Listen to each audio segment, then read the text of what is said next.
Alright, send the link out.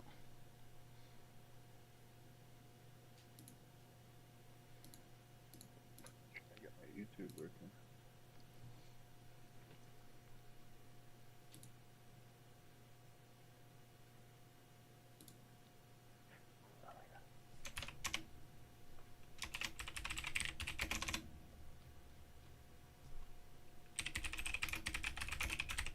Oh, that's cool.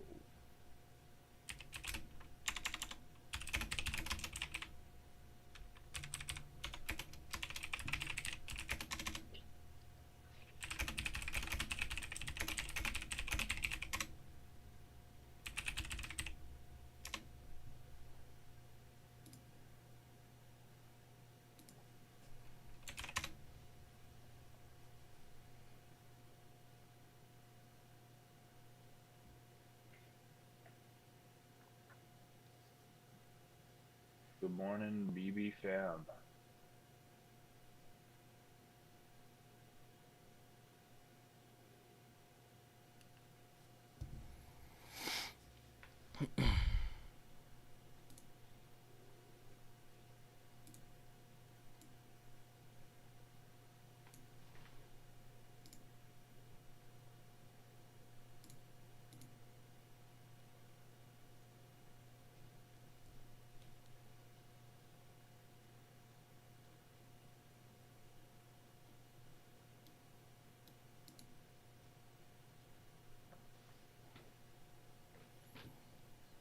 Good morning, good morning, good morning. What's up, Sand Dollar, Chuck, Eric E, Ryan, Creator, King Carnage, Garden, John G, Mighty One. Yo, High Key, Mighty 188, and John G. How did y'all see the stream link so fast? Because there was no server code, there was no server key. I had yet even opened to OBS, yet both of you were in the stream. How did y'all do that? Good morning, Susan. Good to see you. Sand Dollar coming in early with the $4 donation. Thank you for the Russian coffee, dog. But yeah, High Key. Let me know y'all's secret. How did y'all get in here?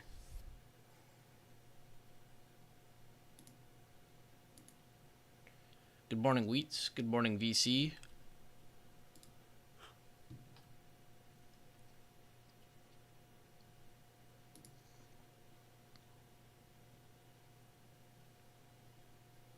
Well, VC, what do I think of a spy call? We have a higher open, but we're at resistance. So why would I say grab calls if we're at resistance? Holy shit. It's like you're in chat, but you never read the BB system, man. We're literally at previous day high. You're under it, and you're under today's open. So no, calls aren't looking good here until you see a hold of 519.50s. You're seeing the bottom of the zone right here. You need to see this hold. We get a beep from the notification bell. Damn. It gives y'all a notification even though we haven't opened OBS and don't even have a link open yet? That's wild. I was like, how are they seeing this? I don't even have this hooked up yet myself.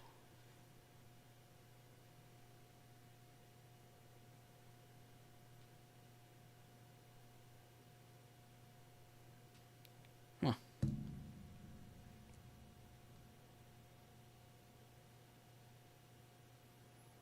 Why are you saying right? You just entered calls blindly, by the way, VC. I hope you know that. I don't even know what to tell you. Microsoft trying to push previous day high. Apple's well through its previous day high. It's pumping through the first few minutes of the day. Very important chart.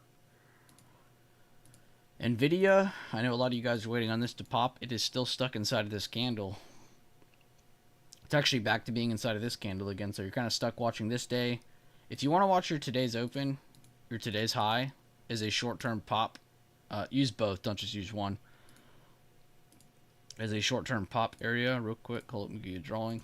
Towards this area, that'd be wonderful. But if they come here and just sit above this and consolidate, don't even touch it. I love how that didn't pop up on the screen at all.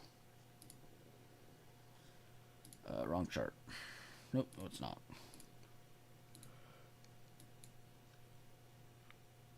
That one's at resistance.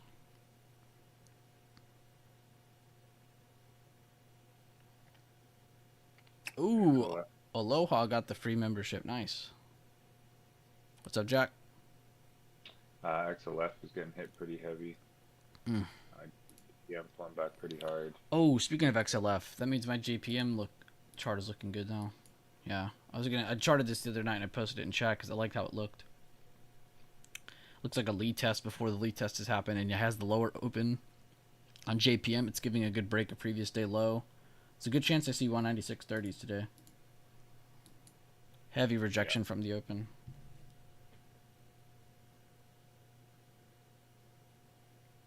Yeah, I can see that happen.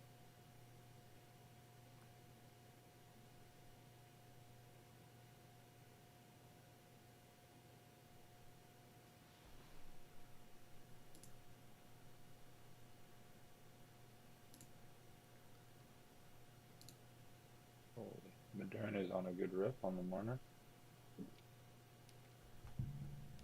Not much for the rest of XLV sector doing. Ain't making any moves though. Good call up by Knox to the trade floor. He said, fell back to previous day high. This is a big sign that bulls have not taken over yet.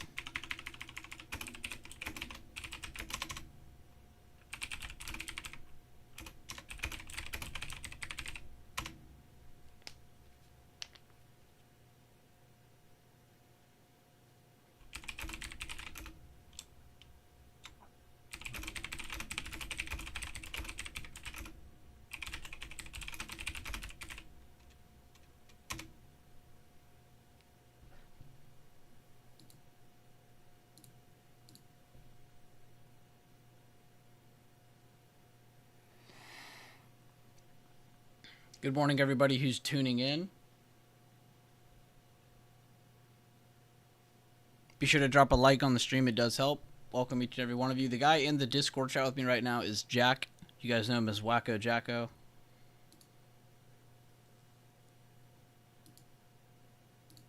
Good morning, everybody.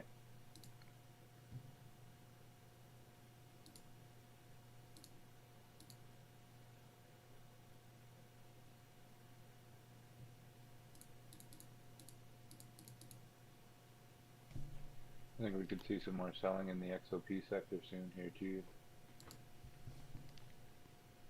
Coming up on a daily resistance.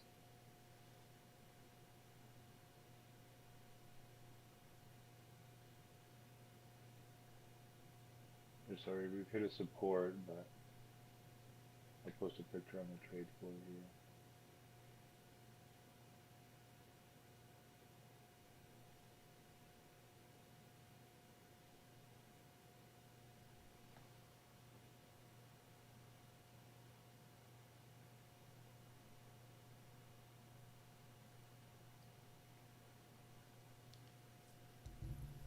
Very strong pullback here in the first 20 minutes of the day.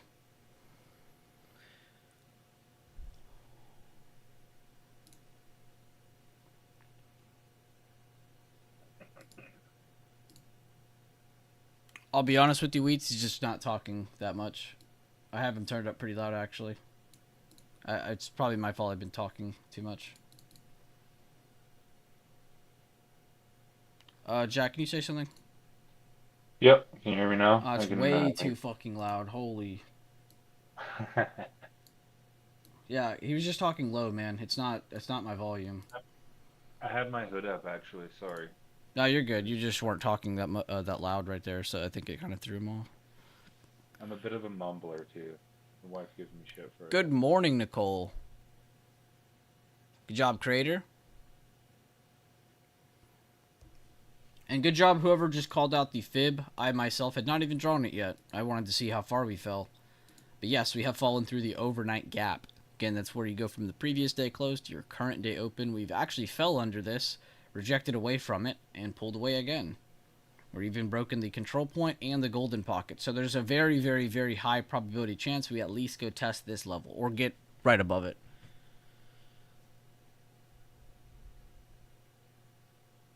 Good job, Mel. Within that, we are also back into the GP of that Thursday sell-off candle. That's been we pretty much the last 2 days have range traded in that area. So we opened above it this morning and are right back into it. So.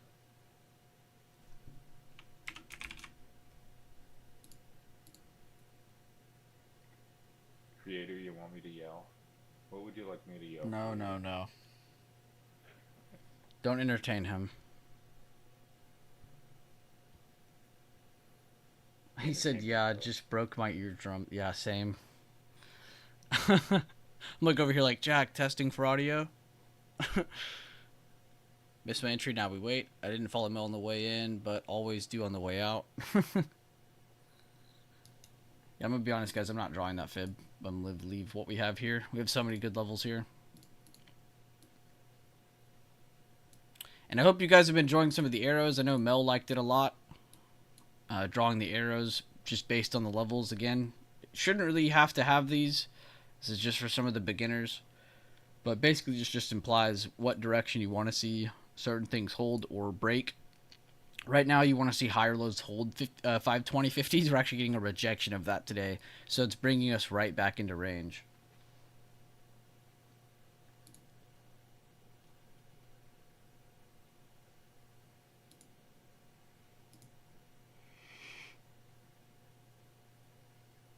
We're now under yesterday's open. And rejecting it pretty heavy.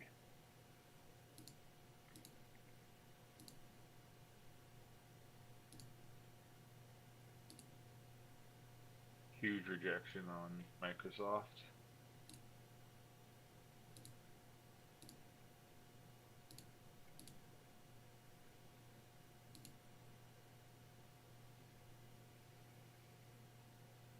Finding some buyers though.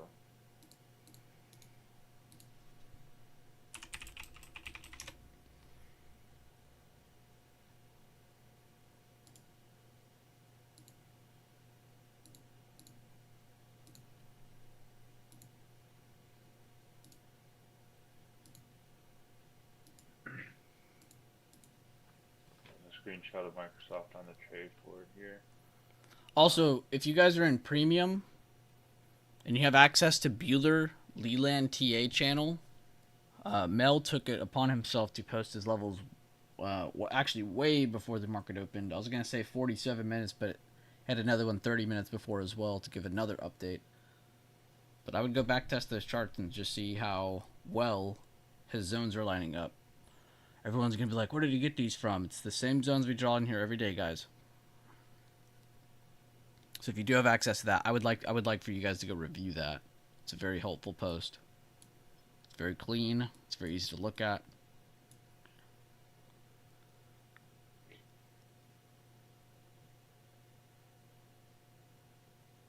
He said, well, damn, I just got on and missed the gap. Sick. That's okay. Do you guys want me to be here an hour before the market opens tomorrow to stream so you guys can watch the CPI reaction? Because I kind of want to be. I don't normally do it, but I kind of want to for the next one because I think tomorrow we're going to have a very red day. I think we'll get a higher open, and I think we'll have a very strong outside bar red day. But I'm not going to be biased. We're going to go into it with the mindset ready for anything.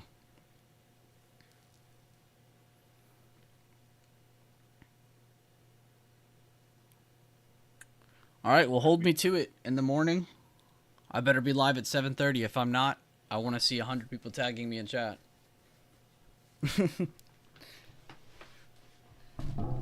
No, I'll be up. But let's think bullish for my calls. Oh, we could think bullish all day today for your calls, man. I'm ready for it today. We'll pump up to 620. Nah, I wish. I wish that for you, man. We'll see, though. Right now, we're just above previous day close. This is a famous spot for basing out and becoming boring before higher lows are built and building back up towards 519.80, maybe even 520.50s. If we get a break of previous day close, we really need to see a second confirmation that 518.20s break. So not just this level alone, but see both of them break. And that'll be a pretty good sign that sellers are not done with this chart yet. Because again, that'll be a good break of structure. We're at our next higher low basically is what we're looking for a break of from the trend recently. Then we got this one. Then we got our level here. And if that breaks, there's a lot of room down to the next level. So you can see what we're dealing with right now.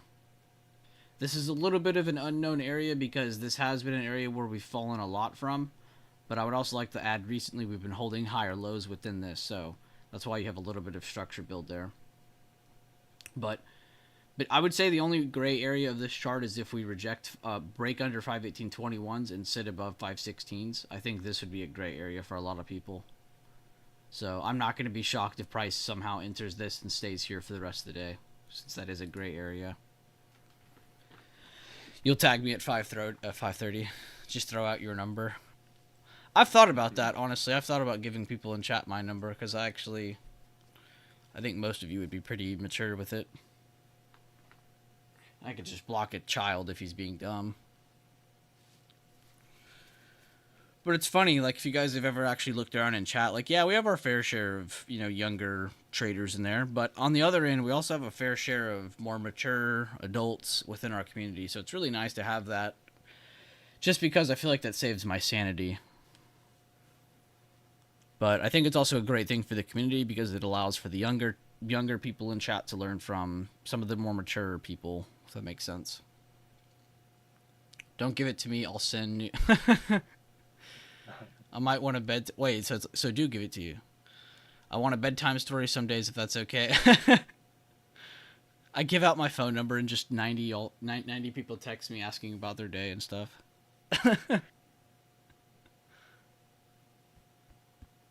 90% gap got filled. Good stuff, Mel. Yeah, almost all of the gap is filled now. Good call out. 518.93s is showing pretty strong. Been retested twice. Oh, creator, I haven't even talked to him about that yet, but trust me, it's still on the back burner. Now, to be fair, creator, I would like to let you know this because Sinful would never tell you this. When you were accidentally kicked, and trust me, I put my own air quotes up just now when I said accidentally, he did instantly message me saying that he kicked you and didn't mean to. So I would like to at least give you a little bit of comfort and let you know that Sinful was at least half aware that he kicked you, and he must have felt some extent of bad about it because he messaged me instantly, and then yeah, the rest was history.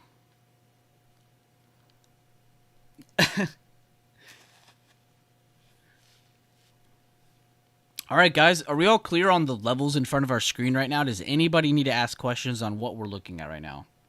Because I just broke down what we're looking at, but if anybody needs it again, please ask right now. This is the time to ask me, and I promise you I will not get mad. I am 99% sure he was just trying to kick you from the stream, not the server, as a joke also. You killed it so bad. I know you did. Anytime there's drops, Mel, I assure that you're killing it.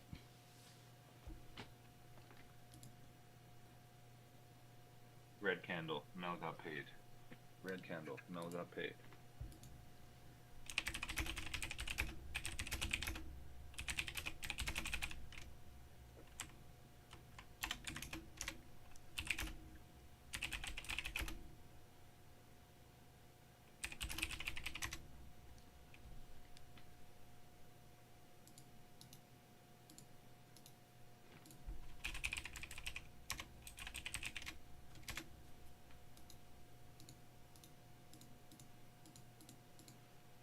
One minute did give us a low close on the day with an inverted hammer. Buyers are showing up here though. On the 1 minute.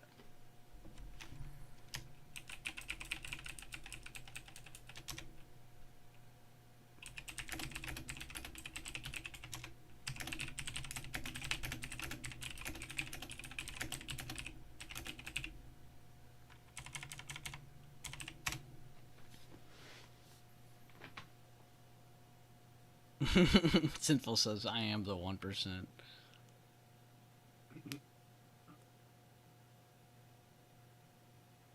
Good job, Mel. You have 1,000 of SPY, I'm assuming.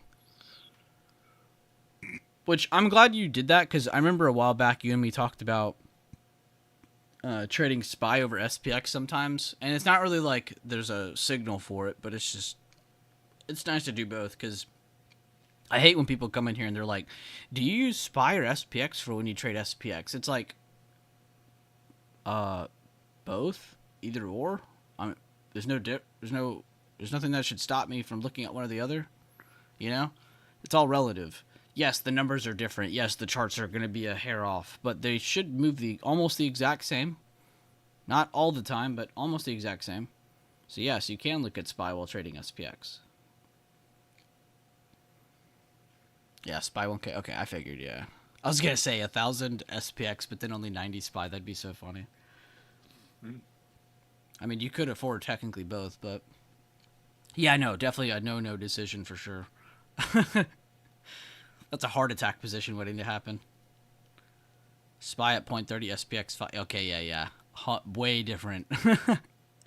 I figured. Wow. Nice job, Scott. Tesla got a nice pump. I know, dude. Every time Tesla pumps, my boy Rambo comes back into chat.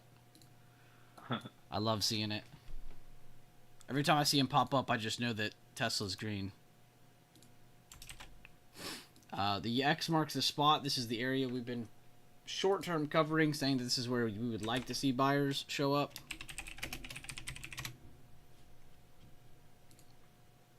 Just haven't gotten them except past few days.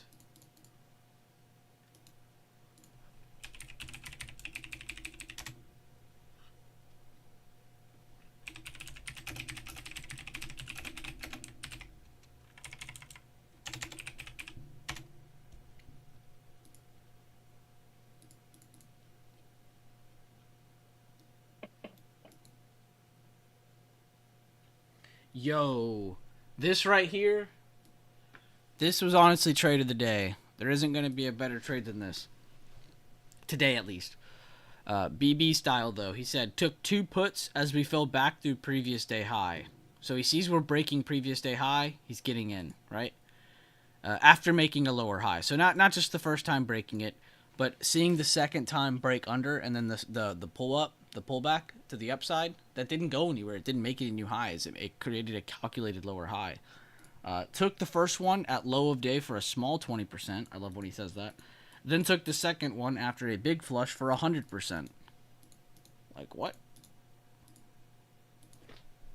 Well done, Noxta.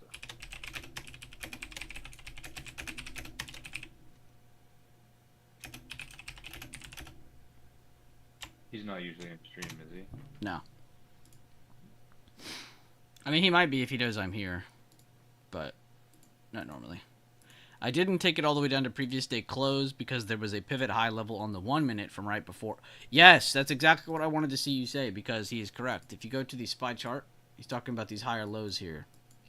You don't want to ignore this.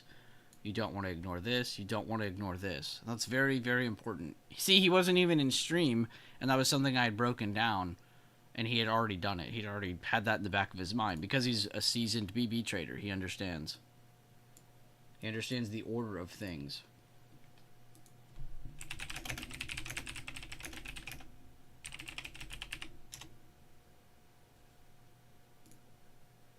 That was a very beautiful, beautiful trader view. Yo, good job by React. Dollar make you holler. Almost there, folks. Oh my, he's been covering, it's another person in our Discord who covers Tesla a lot because they're a big Tesla fan, but he's killing the chart with accuracy too. He has lines on his charts, and you can see he has the daily low, the 100% fib, the yesterday low, the daily high. Beautiful, beautiful chart. I love when you guys have the chart broken down like that, so you can truly see what you guys are charting, what everyone's going off of. You should be able to look at your chart and within 5 seconds understand what you're looking for. And if you're not, then you just need more time. Apple looks good for an 80% entry. Let me go check that out. And yeah, guys, if you need me to go to another chart, just say it in here. I'll go to it. We're going to mainly be focused on SPY and probably IWM, just because those are my favorite two. But if you guys have other things to look at, just say it. Let's see. The break of this to the first high. It did give a mid-term retest, but nothing crazy besides that, and it did make it to the recent high. Whoops. Very sharp angle, though. I guess I can't blame you for possibly hesitating on that one, just because that was a pretty nasty reaction. We'll fib from low to high on that and go down to the 1 minute. What? Say that again? On Apple today. Go back to Apple. Low a day to high a day fib. And go down to your 1 minute. I don't really like drawing those, I'm gonna be honest with you. Oh, I did it drew it on the. I was on the 1. On the, yeah. So kind of like goes against the fib I teach. Low to high? Yeah, because if it just broke above a level, you should go from the level. Oh, right. It broke above previous day, so we should go from there to the high of day.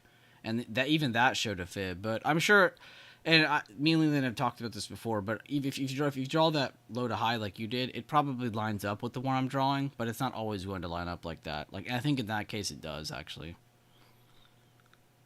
But it's not always going to line up like that. Gotcha. I also don't like to go from low to high when that's still being done. Like, that low to high has just started happening today, you know? We just now got that information. I've had the information to break above the previous day since yesterday, you know?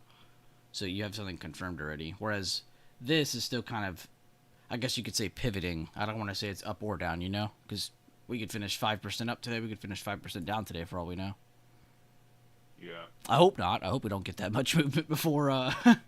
I hope we don't get Moderna-type price action like you were saying on SPY today. I hope this happens tomorrow. It'll be cool.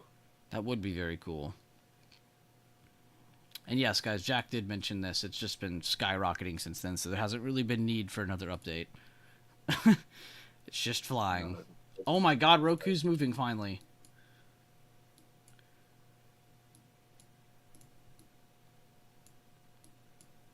Any swing charts you've been looking at lately, Jack? I know you like both. You're not tried or true for just one or the other. You like both. Yeah, I'm not biased for sure. I've been watching Apple here. Mm-hmm. For the daily for the break below. I'll post it on the trade floor here. It's pretty clear. Just watching the 160. Ooh, I like that.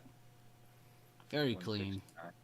Area. If we get a break below, or You're just looking for anything. You don't care what direction. no, not really. I like that. Like obviously that low quite well. So we got upside 171, 173, and then break below we got 165.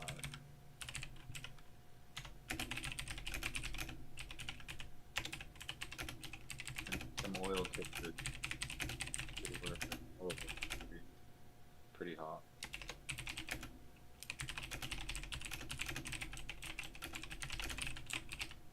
If anything, actually, I'd say they're probably going to start and slow down.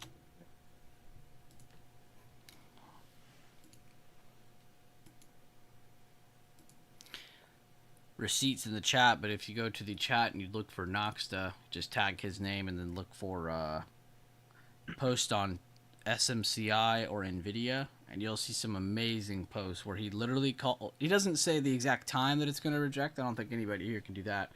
But he calls out the exact spot that the semiconductors slow down at. And that's why I have that charted on that SMCI chart. It's just cool to see.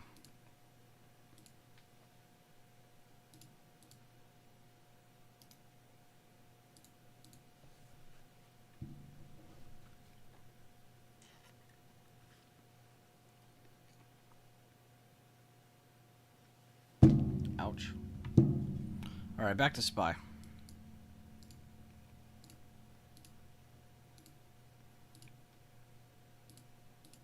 Google's putting in new all-time highs right now.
know Leland likes his inside bars. Google's Yowie inside bar. Break into the upside currently.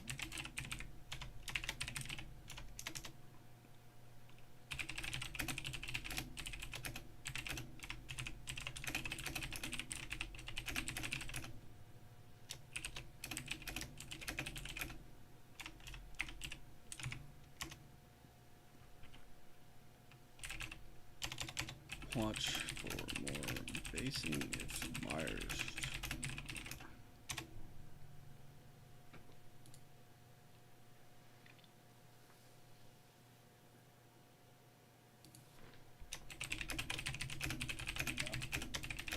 Not because Tesla's moving.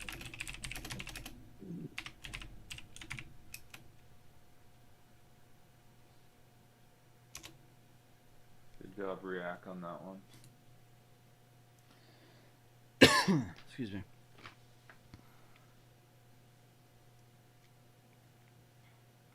That's a Moderna mover as well. After a drop like this in consolidation, is it more likely to continue or to reverse? Well, in this case, it's 50-50 because right now...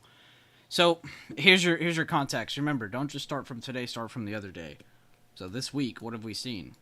We've seen a nice move to the upside Friday, right? We saw a good hold.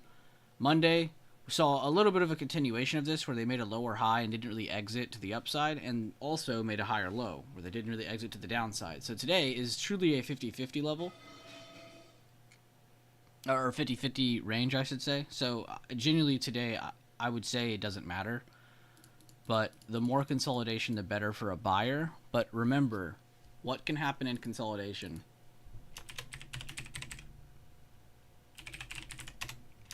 You want to see higher lows or lower highs. That's what you want to focus on every single time. And that'll give you the answer to your question. Because right now, you have a little bit of both going on. See how we opened just outside. Now, you should not draw your lines like this, but you should draw these in your head to see, oh, we have a lower high here. We have a high. We have a low. We have a higher low. We have a lower high. We have a higher low. We have a lower high. We have a higher low. Rejection of a potential double top. We have another higher low potentially stepping in. So you should at least be drawing that, because that'll give you the answer to your question. It's not, is it bullish or is it bearish the longer we hold? It's not a timing thing. It's all about, do you have a higher low or is this a lower high? Because right now it's 50-50 and you're holding a higher low. So risk reward right now is here for calls. If you're bullish, that's a great thing. You should be bullish from here, right? But if it cracks under this, takes away some of that bullishness, cracks under this, you're probably flipping bearish towards those lower high, or higher lows, sorry. So at each higher low, you're targeting that. You're targeting that. It breaks. Okay, see, does it break that? It breaks that. Okay, see, does it get down to here and test this or break that? If it does, okay, awesome. Next thing. 516.78. Does it come down here and test this? That's all we got. For Roku's getting some moves. It might do one of these numbers if it doesn't just shoot up. It might do one of these numbers where it like goes up to the 50% of from here to this level. Come on. Oh, it's already over it. Never mind. I was going to say it probably goes to whatever that is and then slows down. It's already over that.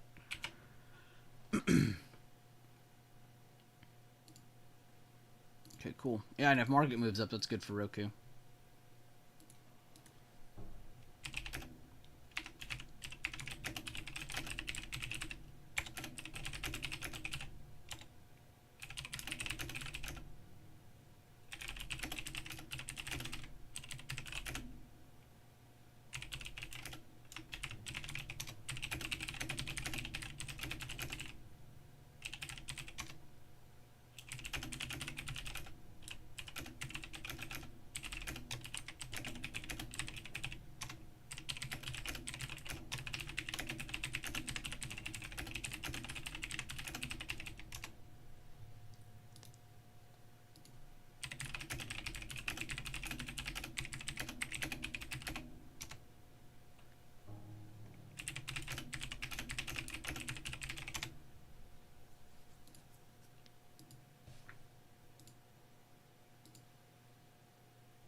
watching Microsoft and Apple pretty close here. Apple caught some buyers retesting the higher day here, and then Microsoft is just putting some basing at the midpoint of its day, and if the buyers can keep up.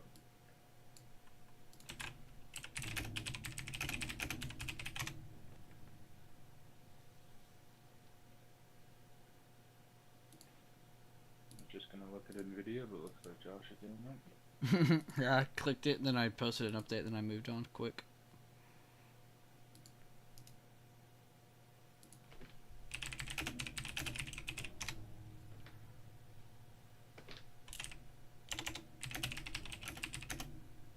AVGO, retesting.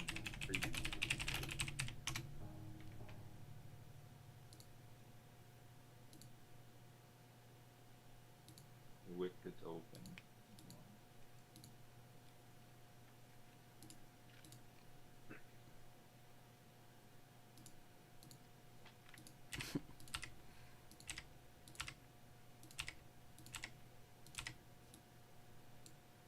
I haven't seen, is green candlestick in here today? I know he took some, I think he took some 5-10 calls on Adobe. What's Adobe doing today? It's making a nice move up. Felt the kind of retested previous day close, and it's just been pushing higher. It's selling off pretty heavy right now, actually.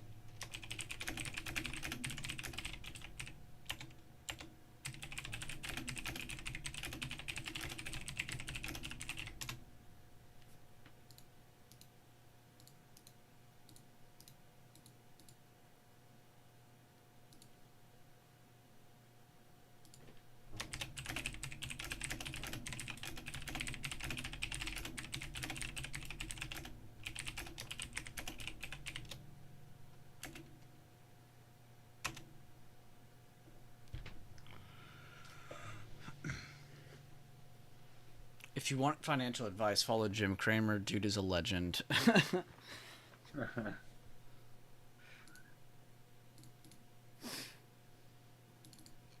It's funny how he's turned into a just an everyday joke now to us retail, which is funny because he himself likes to laugh at retail. While we're literally sitting here laughing at him. Yo, watch out, Wheats, bro. I see you. He said Bueller typing at 400 words per minute. I wish I was that fast. Bueller, I just want to say thank you for the financial advice. This is not financial advice. Don't even say that as a joke. Jim is my dad. Been enjoying swinging FT and T to both sides of the range it is in. Why does that? Is that a crypto-related equity I'm hearing? Or Chinese? Chinese or Bitcoin? Which one is this? I've charted it. It looks like it does have some really nice patterns, though. Pattern trading, I should say.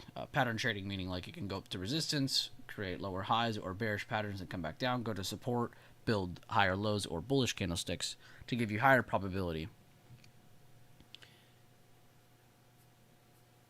Jim Cramer tweeted today why his receipts on Apple were coming in at 3 a.m. Buddy is lost.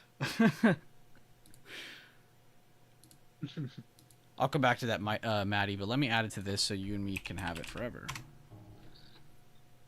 You just like the movement? Okay, that's all that really matters anyway. We like that movement. We like the positioning.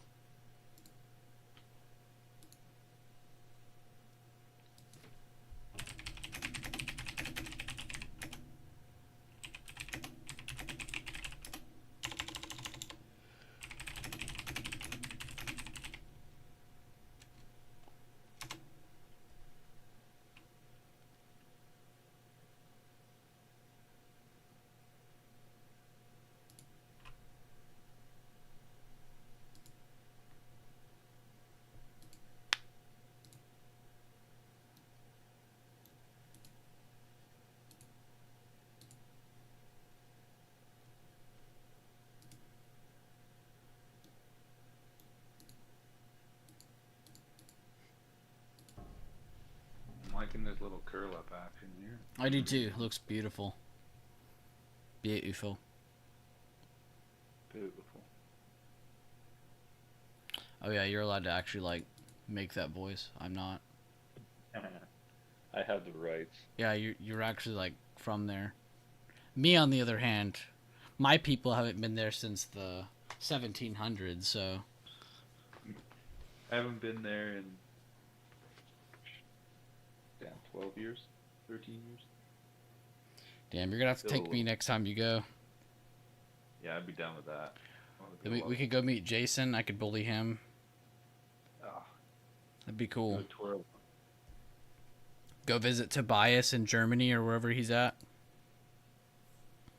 A Europe trip, not just England. Yeah. It'd be more than England. I can't go to England and not go to Europe. That would be wrong. Sacrilegious. Yeah, I got too many people in both countries, you know? I can't just claim one or the other. I can't even claim my own country. Amsterdam. To Tobias is Amsterdam. Close enough. Yeah, how could you not want to go there? Yeah, if I visit that part of the world, I will definitely give Tobias a visit. That'd be very cool. Germany, Spain, France. All of those would be Where is everyone from in the stream today? Yeah, that's pretty cool. It's okay if you're not from Amsterdam. If you're from Ohio, that's just as cool. Just wanted to know where everyone is from or where are you guys at. What do you claim? Bueller, I gotta say, I just saw your gaming channel. I didn't realize you were a G like that. Thank you. I try my best to look decent. I'd go to Amsterdam, France, and England, not so much. Oh, shots fired. You like the Ohio. curl, but it is going down. If it does, so be it, VC. I'm not invested either way. It's not gonna hurt my feelings. I'm just saying, I like the curl, I like the risk reward of the previous day close. If it breaks the previous day close, that's gonna be very bloody. That's that 518.67 level for anybody who doesn't know what previous day close is. Wisconsin, We got two Hawaii, Wisconsin. Colorado, Canada, Minnesota, San Diego, La Mesa Hills. Jack's Canada. Eric Where in said Canada? Eric said hatched, then escaped from an underground facility.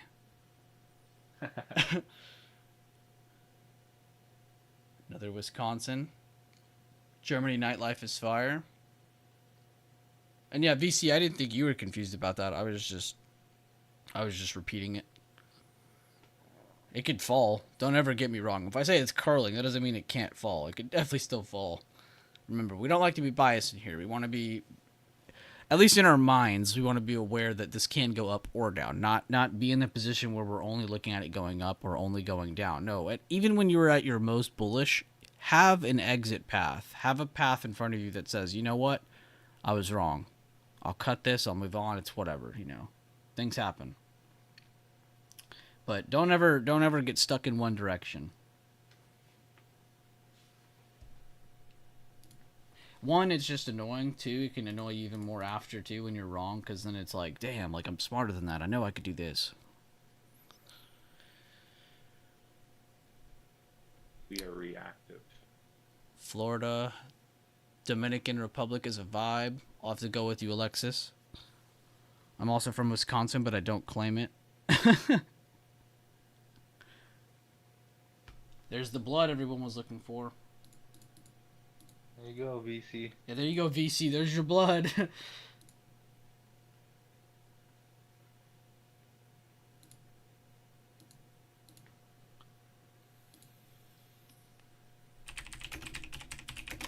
Hey, Shaq, where in Canada are you?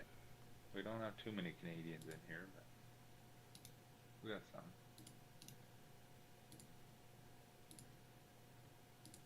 You're not Canadian, Jack.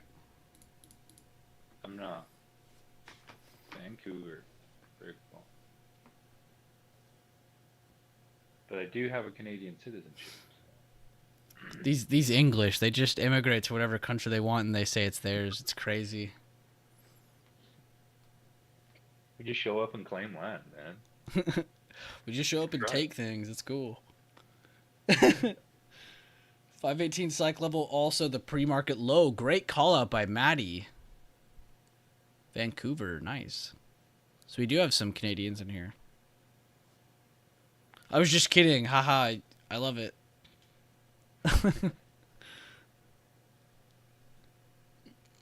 No, I don't actually hate anything in the world. I'm making jokes. Amazing did short that pop. Good job, Mel. Me and Sin are from Sterling Heights. How do I spam my F key louder and faster? Wow, that is a flush. Alright, that's previous day close retested. Or slow down right there.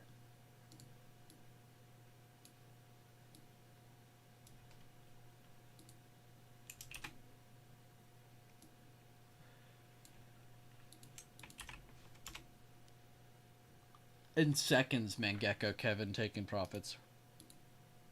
Damn.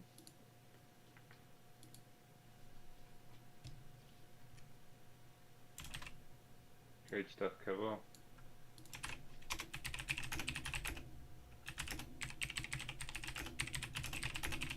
That's a big rectangle.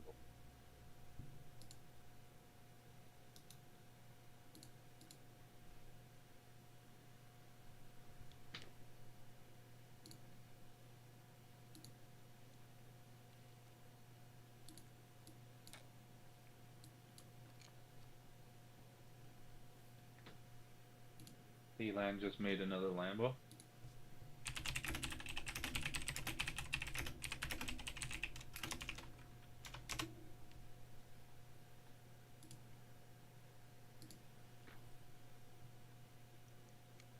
Damn, good job, VC. I'm so happy to see that you caught that because you got those calls, you took that loss, and I know that can like really put you in a bad place. Anybody, it doesn't matter how strong you are. Not in terms of money, but mentally, you know. And it makes you like not want to take a second trade, or it makes you want to take a not as calculated second trade. But what did VC do? He sat himself back up, and he took another trade. And look what he did: 70% profit. He has now put a huge dent into the loss that he took initially. Are you green on the day, VC? I would like to think you're green, but depends on sizing, of course. But either way, really good job recovering, not just letting that first trade dictate how you're going to have the rest of your day go, not letting that first trade dictate your second trade. Great job. Good stuff, BC. Sizing was not there. That's okay. We're going to work on that. But I'm still proud of you for what you did. The template of what you did was there. Yeah, FOMO time. Do not buy new puts position, guys. You're going to see this dump a little bit more. But if you're late to the party, don't be that guy that's jumping in late. You don't want to be the guy who cannonballs into the pool party.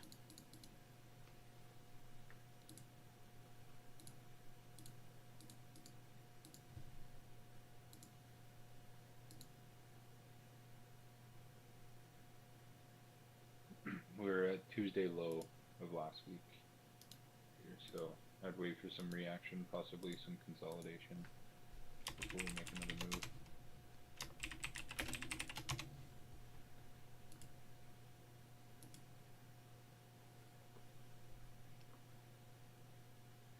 He said, don't worry, not late buying calls.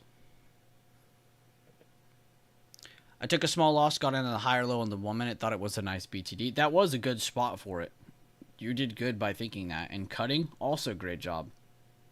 That's another thing, a part of the system that people need to understand is that, yes, there are call-outs that are going to be given that aren't going to work.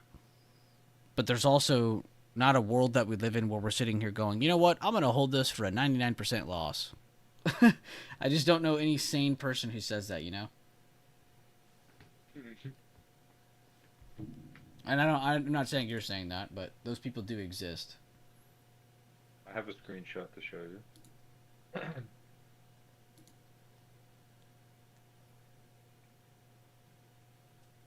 May or may not be a 99% loss.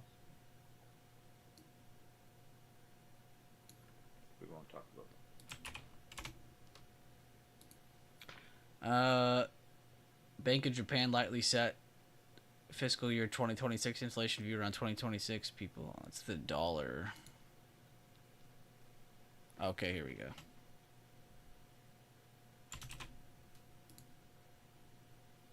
Wait, where is the dollar? How's it doing? It has to be red right now, right? No, it's going up. Okay, good. That makes more sense. I was gonna say, if the dollar's red too, I'm gonna be mad confused.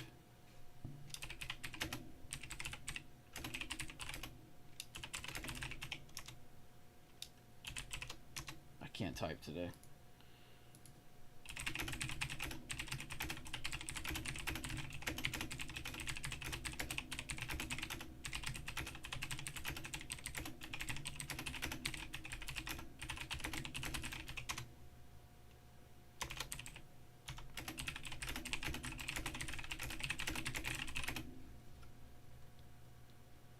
Sorry guys for typing so loud. I'm about to be done.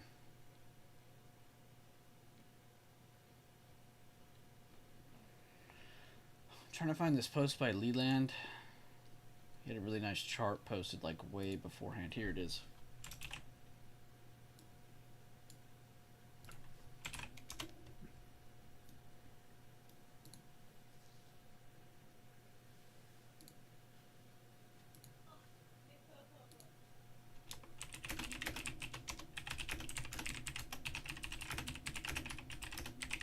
Just empty for a second here.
New low of day under 5/16/70s. Excuse me, I just hiccuped.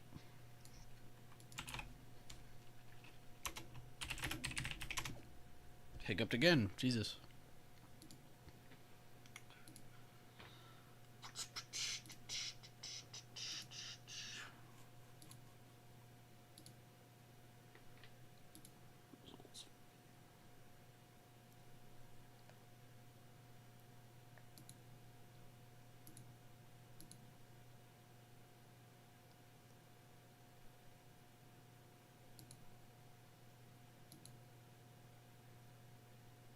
Alright, I'm back. Dude, you missed so much, dude. Price kept falling. Oh, You missed a good. lot, bro.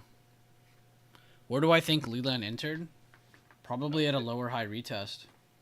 Or against previous day high, 2 day ago highs. I'm not sure. I'd have to go re-review chat. I haven't had time to pay attention. If you want to know where he entered, go down to the 1 minute.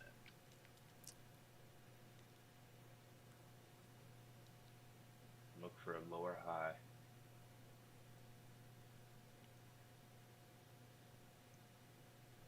Mel says, SPX is looking dead thing. All out for today. Not trying to erase my account overnight swing trading. Good luck, everyone, on the rest of today. You as well, Wheats. We'll see you on the other side, on the flip side. You're sick. F sick. Good job, Tobias. Looks like a lot of you guys are killing it. Oh my god. Leland. You madman.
Wait, what am I looking at? Oh, this is your account. Okay. You said nobody goes to what percentage?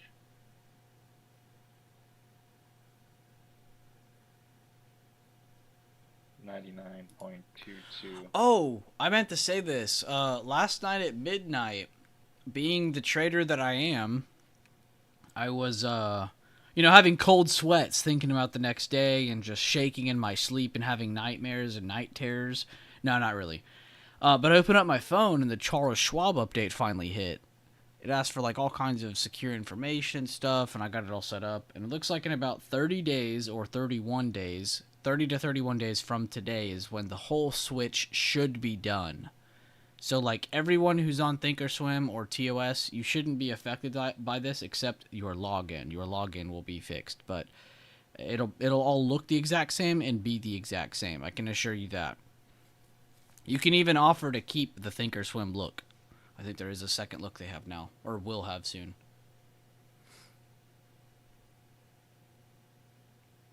Pretty cool. 1 year and 2 months as a YouTube member, Jack. You are a crazy man. 14 months is a long time. And that's just the YouTube. That's the funny part. Yeah. Spy is just still selling, everybody. I really don't know what update to give you besides the fact that it's just still selling. Well, Leland just hit 1,000 at almost 2 minutes ago, so I'm sure he's at like 1,500 now. Oh, I'm sure he's at like, 2K probably.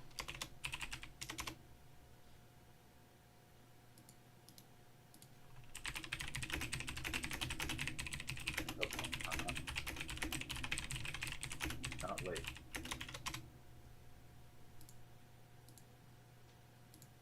Benny said, holy good God, they are selling.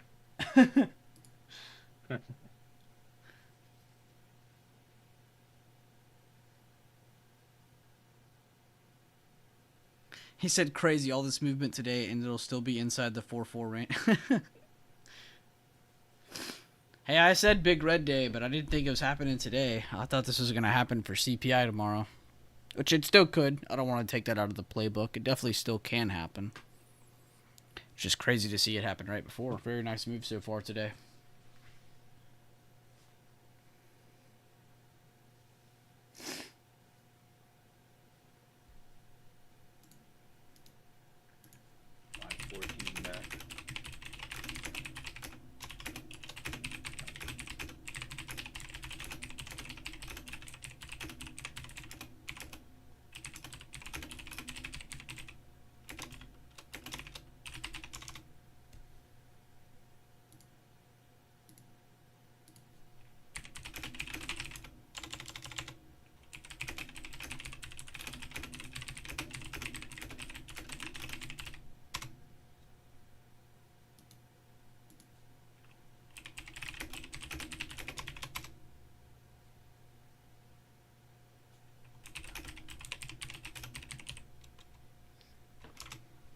I had so many people ask me yesterday, yo, man, did you see the eclipse yesterday? I was like, no, man, I'm not supposed to be staring at it. I couldn't see it anyway. There were too many clouds. Good job, King Carnage. He said, may have chased, but momentum was too strong. Good job, man. But at least you're aware of what you did. That's what I want you to be aware of, is what you did. You said you chased? That's great. You know you did. Hey, we did get that big red outside bar day you said earlier, Bueller. We did. Might have been 24 hours too soon, but we did get it. And the only reason I believe this is because of what I posted yesterday. In my entire time of doing this, I've never seen Financial Juice posts like this. If you go to my Twitter... I don't even know why I'm going to my Twitter. I'll just go to Financial Juice. Go to the top, go to My News. Of course, it's not going to pop up now. Go to the U.S. road here. So, for Wednesday, 10th April, right? You guys know how much I share this stuff around. You know, you just get like a basic definition of what you're looking at. But what I shared yesterday was this one, because this is what I thought was interesting. It says, if inflation comes in hotter or higher than expected, you will most likely see dollar strength, which means the dollar is going up, and U.S. stocks weaken, which means equities, Apple, Nvidia, SPY, all the stuff you and me like to look at, all of this is going down, right? As this signals that the Fed's fight with inflation is going to require a more hawkish stance, right? With the potential for a higher, or I don't know why it says for a higher or longer U.S. interest rate, because now we had inflation data over the past couple weeks come in saying, you know what? Inflation hasn't cooled off as much as we thought it did. And I had never once in my entire few years of looking at this stuff seen Financial Juice or anybody else post CPI data broken down as much as I saw that one, where it's literally telling me, yes, the data is hotter than expected. This is going to go, like, it's basically saying, yes, this is going to go down. I have never once seen the website post like that. And I was looking at it, and I was like, you know what? This does make sense, because we've just been going up and the inflation data came out. None of it's really been that special. None of it's really still saying, yeah, we're still cooling off. Which that was fine and dandy for a few months while we were getting data like that, but we haven't really been getting that lately. So it's just, So that's why I thought CPI day was going to be an outside bar red day to the downside, because, again, I just haven't seen them post such obvious information many times. It just felt like a sign, you know? And then also, if you go to the chart, go to your not your day trade chart, your swing trading chart, you'll see that we've actually been struggling with all-time high. So we got up here once, right? Okay, cool. We cooled off, made it back up here. Okay, cool. We've seen this a million times. Makes sense. Slowed down again, whatever. Okay, we've seen this a bunch, right? And this is where I started to get a little bit more hesitant, because normally when we've been pulling back, we make it back to where we went before, right? This time we went a lot lower before catching that support, right? So this means a lot of liquidity. Think about that for a second. This means there's a lot of liquidity right here, right? This candle on its own has the power to send this not just to all-time highs, but through the all-time highs. because now you have a bunch of people flipping short and they've been caught inside of this candle, right? So this now is creating liquidity to go to the upside. What did we do when we went back up here again? We didn't break the all-time high. We didn't even go beyond it. We rejected it perfectly. Big bearish, big outside bar candle, right? What did we get the next day? Just a mere buyer reaction with a little bit of a wick on top. The next day, yesterday, we end up getting a little bit of an indecisive candle with an inside bar. So now the new focus is, well, do we break this candle's high? Here, let's just do this. Do we break this candle's high? Or do we get back under this candle's low? And if so, do we get under this candle's low? If so, do we get under this candle's low? Because these are the only two things holding us from falling all the way to 512, 510, 508. So we did have a good bullish looking chart, then we didn't. And so now we have more combining signals saying, yes, this is very possible to come down. I'm not going to say it has to, but it's very possible that it can. And that's today's market for you. And this, get a good look at this chart right now, by the way, before I show you this next picture. So, scroll up in here.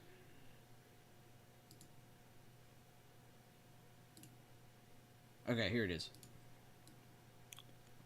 If you go into chat, Leland posted this exact level on SPX saying, I like this wick above the 2 day ago high. It could be good fuel for a good amount to the downside, right? And vice versa. Let's say we hold support right there and get back over that level. That's going to be a massive pump for that chart just for that exact same reason, right? So it's just cool to see, like, okay, it's not impossible. By the way, the person who posted that just made 1,700%.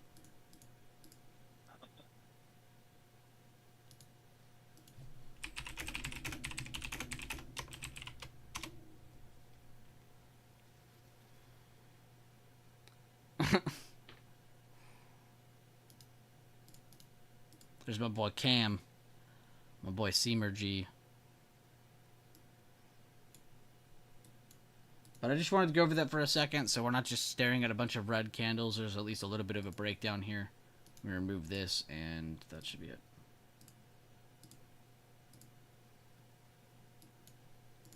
If anybody has any questions about the levels or any of the zones, please ask now. This is the time.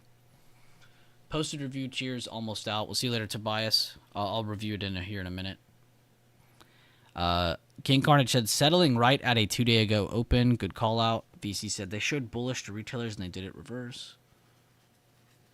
Well, they showed bearish to retailers as well. Retailers have just as much access to the information as big money does. All of the inflation data was released. It's not like it's the end of the world. A lot of the recent numbers have been kind of telling us inflation's still here. It's just been hard to accept that information with such a strong market. You guys have been here just as much as I have. The stock market's been rallying very well. Every dip has been getting bought. Higher lows have been held as support and continued on. Will that change from here on out? We shall see. We're not going to sit here and pretend to try to call the all-time highs. That's just idiotic. It's pointless. I'm not here to be a wizard. We're here to just focus on the levels in front of us, right? Because we know the levels work. We know our system works. We just got to take time out of our day to be patient, to just be disciplined, to just keep going through this routine each and every day. Hopefully over time we grow. Again, this is no promise that we're going to succeed in the future. We don't know that. It's all up to us. Whatever your definition of success is, of course.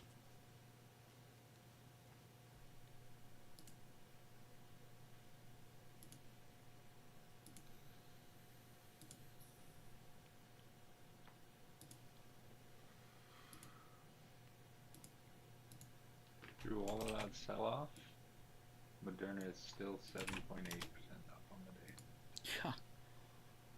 Yeah. Roku's still green too. So is Nike. Damn. Tesla. D-Dog slightly green. Even EMPH is green. Oh, whoa. We might be able to short EMPH, everybody. Pretty good pullback on Tesla right now. This never happens. On the 1 minute. Okay, I like EMPH puts for a swing as long as we are still under 118.47. I'm going to mark that. I'm going to edit it. I'm going to mark it red. Excuse me. I'll also come back into day to see what that's doing because I love swing trading EMPH. AMD possibly giving us some downside under 168.10. Good looks on that. Anybody watching semiconductors? We'll go back to the big boys. Google losing today's open over the past couple minutes. Apple giving up pretty much all of its gains.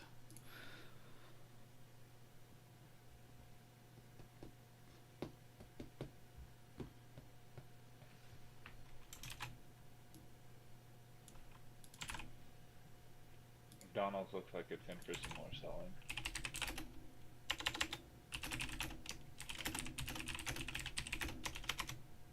Looked at this one the other week and forgot to go back to it. Look out to the downside. What price is McDonald's at? Now down to 265. There was like a 280, 277 range. 282 range I was watching. Yeah, everybody was looking for it to break and go to 300 again. It looks pretty downsidey. Like it tried to make a new high, couldn't. Yeah, now, I'm saying now it's coming down. I'm saying before, I remember everybody was looking for it to be a bullish play towards 300s. So now you're probably going to get really good liquidity for some downside plays like you're saying. Yeah. Broken under the old previous all-time high as well, just recently. It was put in January of 22, so 2 year ago all-time high. Tobias said, posted review, cheers, almost out of here. It's time to get to work. Commodities also sold. Gold, iron, or oil, they always early when they rise. Thank you, Tobias. Have a great day, man. Hope that part of the world's having a great day. Tesla is green too. Thank you, BC. It is nice to see which ones are holding throughout all the blood. And through the blood, which ones fell the most. It's just good to know that. It's not really like one of them are going to lead you to taking an extra play or anything. It's just good to know that general information. Which ones are up, which ones are down throughout this massive move to the downside on SPY itself. Some of the weights, like we were talking about Nike, Roku, a couple of the other ones that are sitting at demands, those are still holding because positional-wise on their chart, they're looking great, right? So they have room for error. Whereas some of these other charts, they were already up and against resistance. So positioning on their charts is, of course, going to be the main reason you see a difference between most of these. But it's still good to just call it out to yourself, just for information.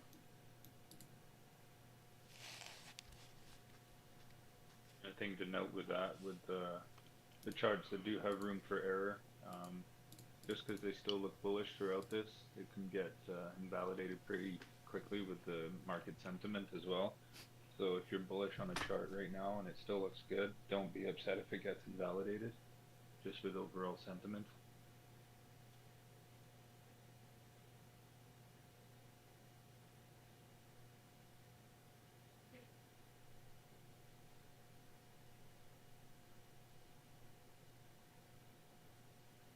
Like Bueller always says, you gotta have your invalidation points. You have to. It's okay to be wrong, but it's not okay to just be guessing. Right. King Carnage, I just saw your tweet.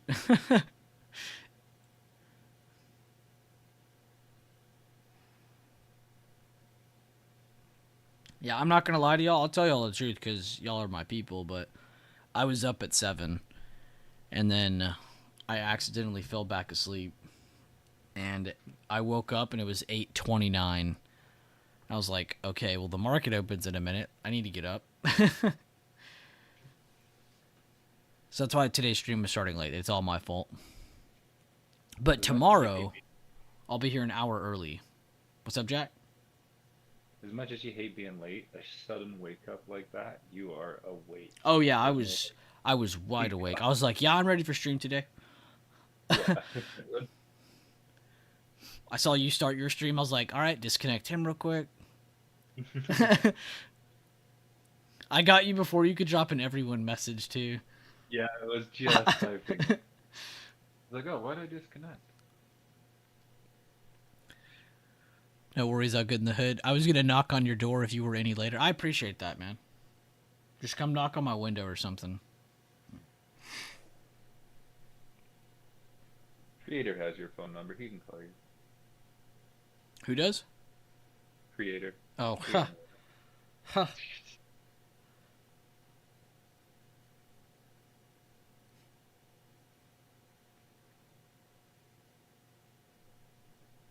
Now we don't give out phone numbers to new members in the Discord.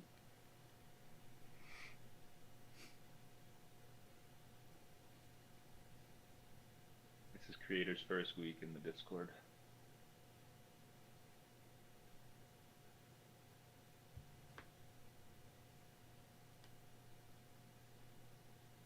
Real fun.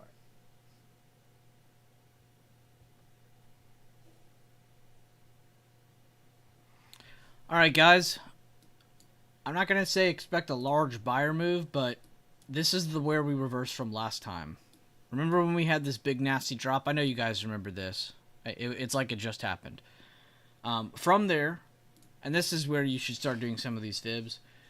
If you go from the low of this move to the high of the recovery, so right here, before slowdown occurred again, you can see we've not just broken under those fibs, but we've actually made it pretty much all the way back to where we fell to, right? And we're kind of just holding as a barely higher low. So please just remember that we are potentially at a higher low of the move where we sold off heavily.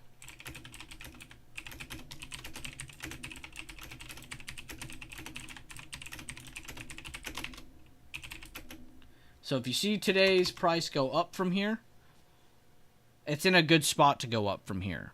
The risk reward is very strong here for buyers until we see a break of 512.76.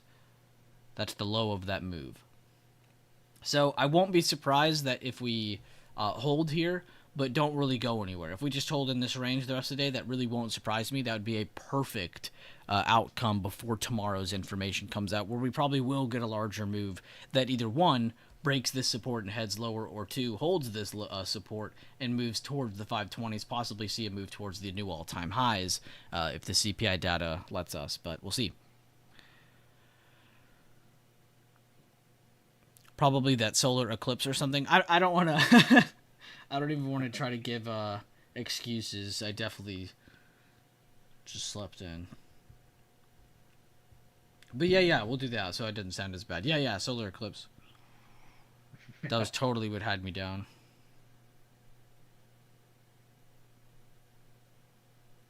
That's crazy, Aloha. Sandollar's gifted membership went to you. I think it did it last time, too. It's always good. All done trading puts 4.4 to 34. Nice, Mel. Killer. Proud of you, Mel. Right. Yeah, I definitely can. Would you be surprised? No, I wouldn't.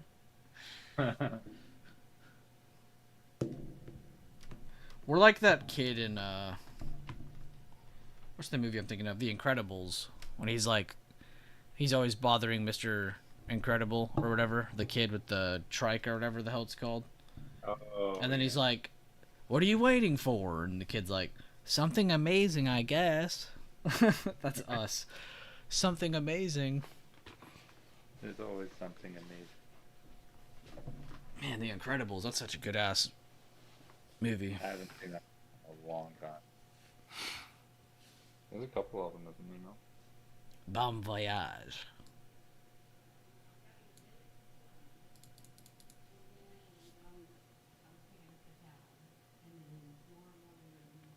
How was everyone in today's stream this morning? Of course, I am joined by my right-hand man, Jack, also known as Wacko Jacko in the Discord. Be sure to say hi if you're in here. But how was everyone in the stream? You guys green? Are you red? Are you just chilling cash? Are you just kind of preparing yourself for tomorrow's event? What is everyone doing? What's everyone feeling? Bro, PS2, man, don't even get me started. Yeah, that game was ahead of its time, wasn't it? I feel like we haven't had a hero game as good as that one, which is sad because it's like, it's PlayStation 2. Remember one of the old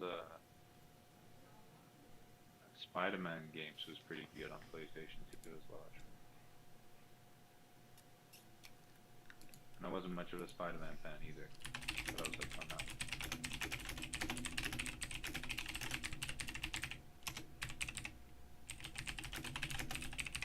Leland feeling his heart rate.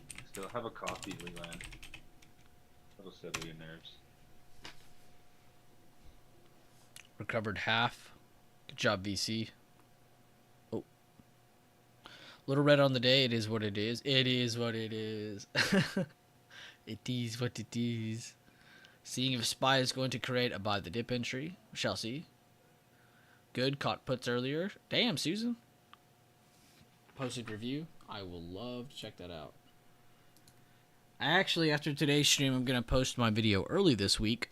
But if you guys don't know, there's a new series going on in our community where I go and I just review a bunch of the top trade reviews in the chat. Whether it's winning or losing doesn't really matter.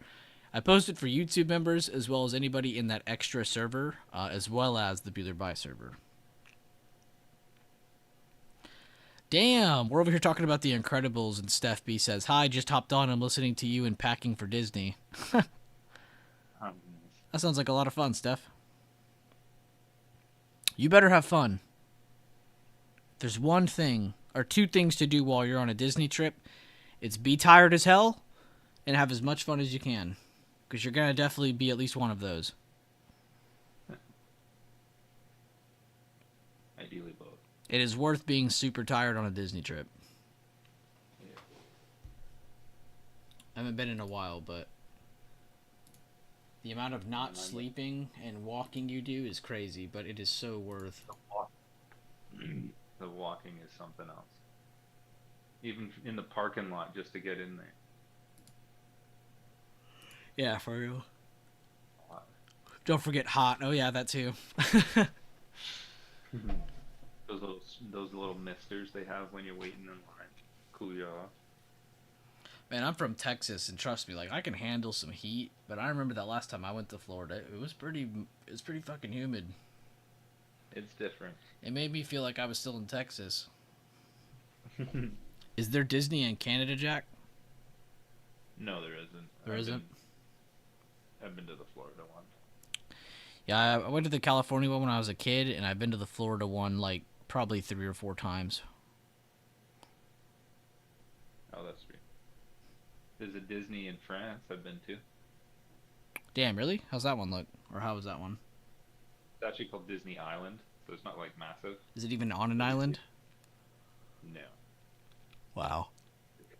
Because the American one is Disney World. They call it Disney Island. Yeah, we have Disney World and Disneyland. Disney Island, I like that. Pretty sure that's what it was. But yeah, I went to that one in France, stayed in like the hotel with like the pool in the lobby that you walk over and stuff. Living that fancy life. Yeah, I went to like 8 or 9. That is. Did you get Mickey Mouse pancakes where they put the ears as on the pancake? Did you get those too? Actually, I can't remember. I don't know. People watching my people watching my stream are like, "What the hell are they talking about?" Yeah, bro. Here's the Mickey Mouse pancake right here. Look how wonderful that looks. Who wouldn't want to just tear that up? That's like 6 mini pancakes and 3 normal ones. Oh yeah. Oh wow, that looks pretty. Oh, waffle. Oh.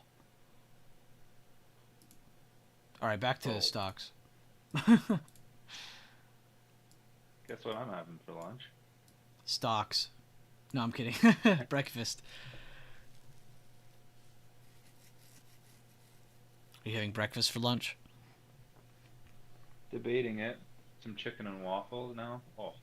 That would slap. Always a Didn't good time. think Jack was allowed in America. If you ever see anything sideways typed in chat, I swear 90% it's from creator. 10% people's. And then creator's gonna be like, no, it's 50-50. Leland will throw some in there too. He throws justified sideways in there though. I let his slide. It's a 14. I didn't know there was a difference.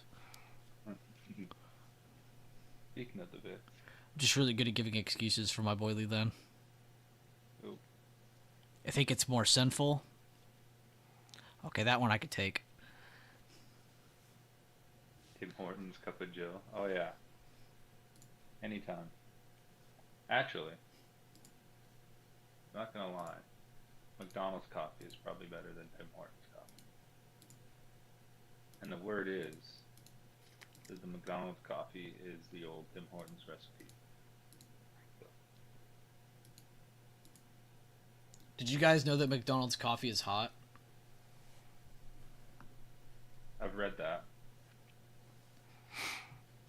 Yeah, pretty crazy. If you guys are old enough to know the joke, good. Oh.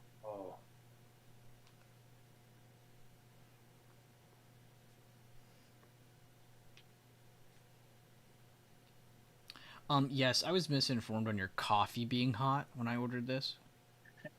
And it, spilled on my hand. When you handed it to me. It better be hot or I will sue them.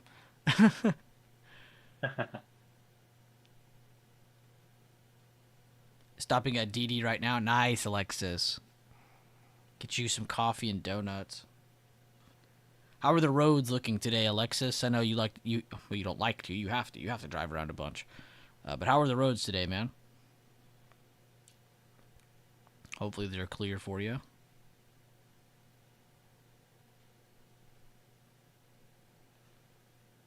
And as anticipated, the buyer reaction has finally popped up. Will this hold is the question. But either way, the positioning was everything. Once I zoomed back out, it made a lot more sense on why we slowed down here. And this is why I say, like, context is everything, guys. You guys always hear me go over this stuff. Context, you know, like we always talk about from today's open, or when you rechart something starting from the left and reading it over to the right. Just kind of give yourself that information on what's happened up to this point.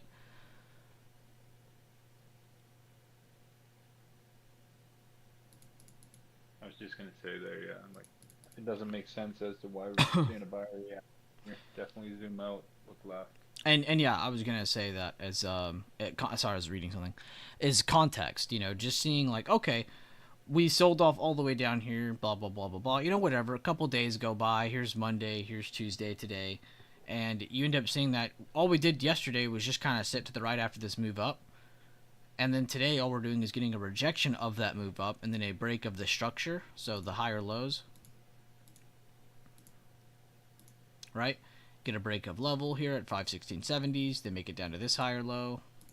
And they get almost to that next one. Not perfectly. It doesn't look super clean, but they did pretty much get there. But just cool, because again, if you would have been zoomed in like this, you would have been like, oh my god, we're going to sell off forever. But then you zoom out and you're like, oh, okay, never mind. We should get some base in here to some extent, you know? Just because that's where we sold off to last time based on the same information.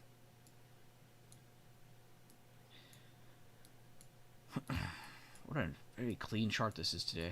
And I also want to have one more talk about this, guys, because I know I'm going to get a lot of messages like this today, tomorrow, pretty much this week, because I think a lot of you guys are going to do good this week. But let's say you're someone who took puts from here to here. Let's say you just took this trade, right?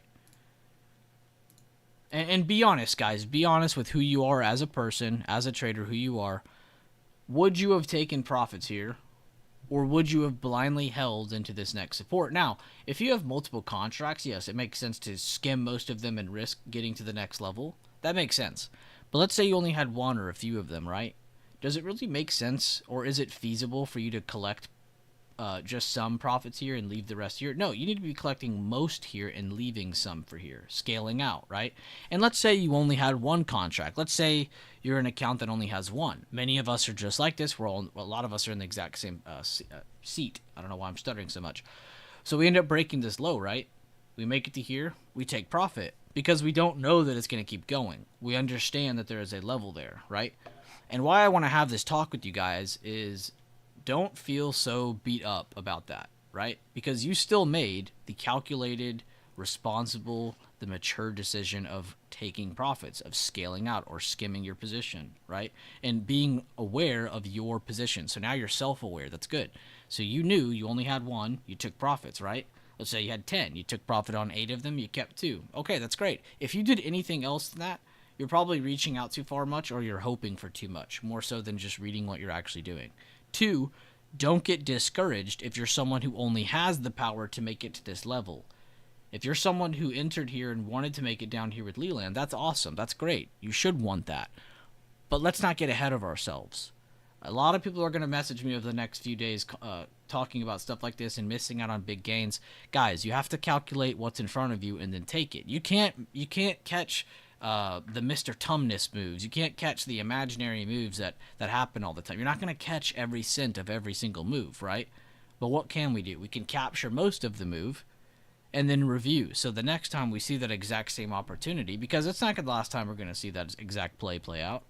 It's not the last time. It's not even the first time we've seen that. So I'm really just talking about this because I want you guys to not be so discouraged if you're someone who did take a trade like this, or if you did take the mature decision and miss out on some of the gains. That's okay. It's okay to miss out on gains.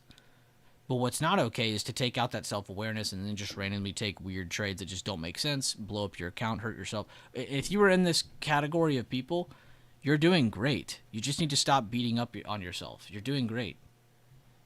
You're aiming for good trades. You're aiming for good opportunity. You're getting what you can. Over time, we can grow that. Over time, we can work on progressing further.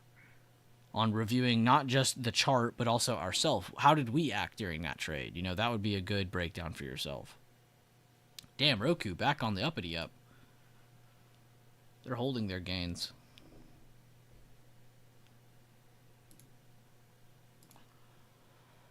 Let's go back to SPY. Still holding that 7.5% on the day.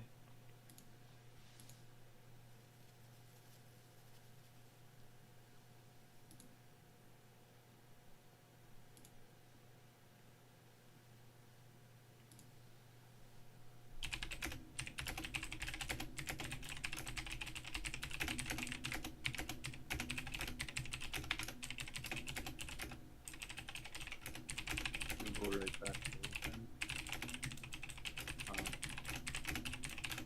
Video's got a little bit of a dip by, similar to SPY. Apple basing. Right in there.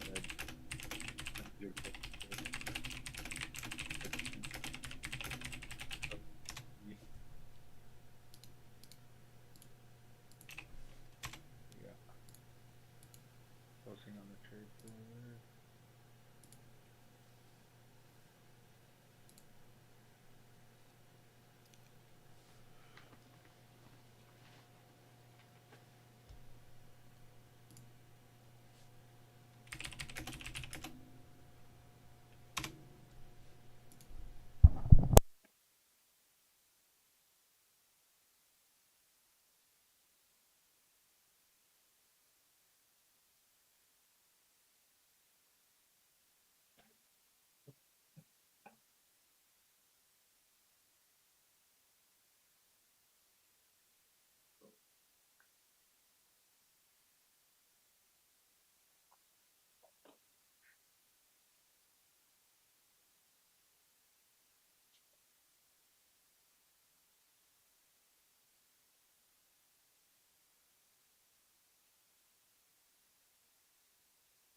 Now Grail out. Thanks, Leland.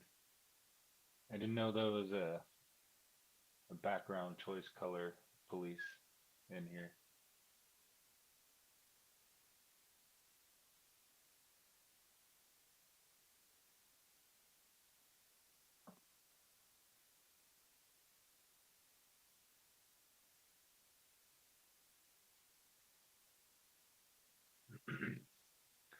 Hate when you have to monitor a trade and you're about to see a patient right now. Need to work on timing this better sometime. Yeah, that's tough, Alexis. I mean, at the end of the day, it's not really something you can control in terms of when the opportunity is there, in terms of when you have a patient. Trade happens when it happens, kind of thing, you know. The best thing you could probably do is maybe set like a stop loss order. So if you, whatever direction you think it's gonna go, uh, enter your trade before you go and visit with your client, and let the trade manage itself with the stop loss built into the trade. You may not catch the whole move, but you can catch some of it.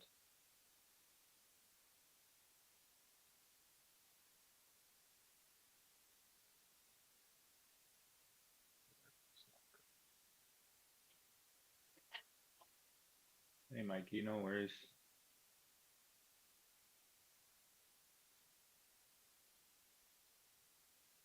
Like I say, yeah, just wait for the next one. Also, a lot of data coming out tomorrow, so could have a good opportunity tomorrow. Do your nightly preparation, and you'll be good. Ain't no problem, Alexis.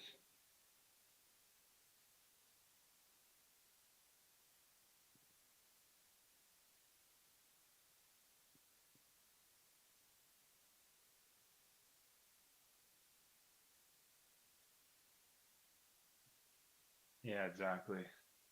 CPI next.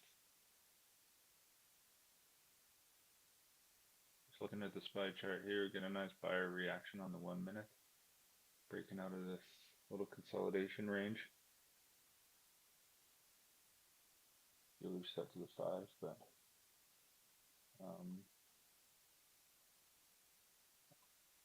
on the 10 minute, post a picture on the trade floor if you guys are there. Showing 3 green candles in a row.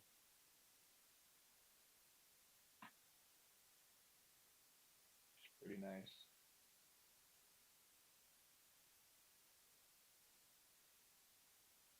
See what some of the weights are doing.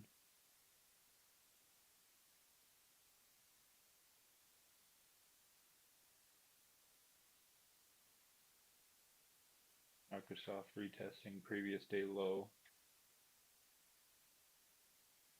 Apple's still holding that mid-range of yesterday.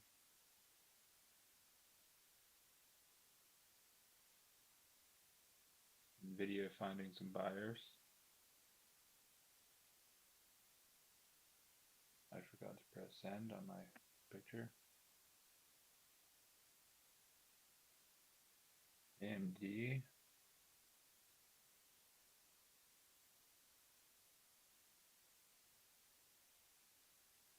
Back over previous low.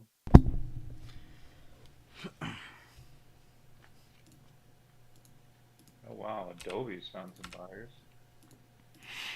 We're over current day high, previous day high, and Friday high. Was busy at work and I missed the whole drop, including last Thursday. No hard feelings, no FOMO. The market is always full of opportunities. Right there, Mikey. I'm going to pin that because that's the exact mindset everybody needs to be on.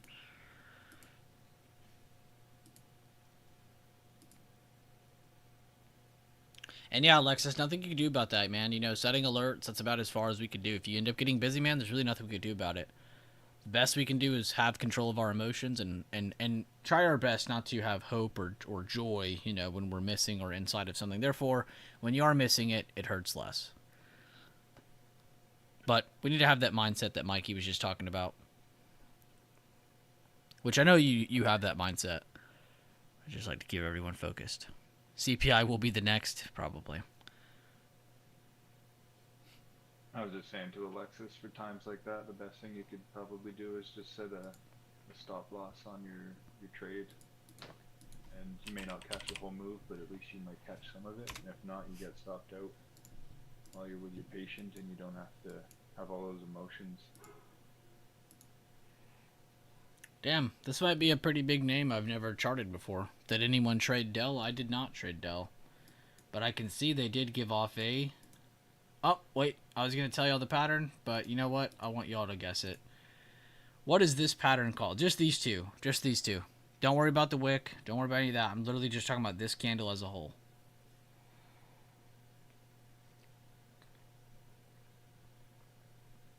If I go from the candles...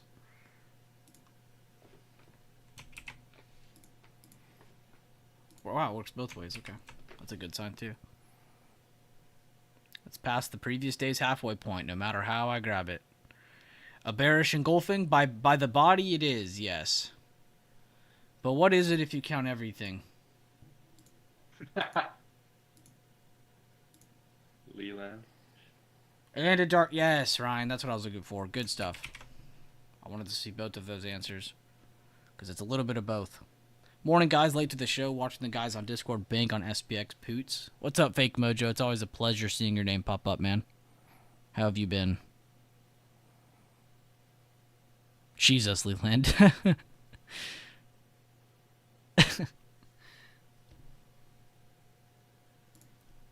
That is a bulls weren't very present candle.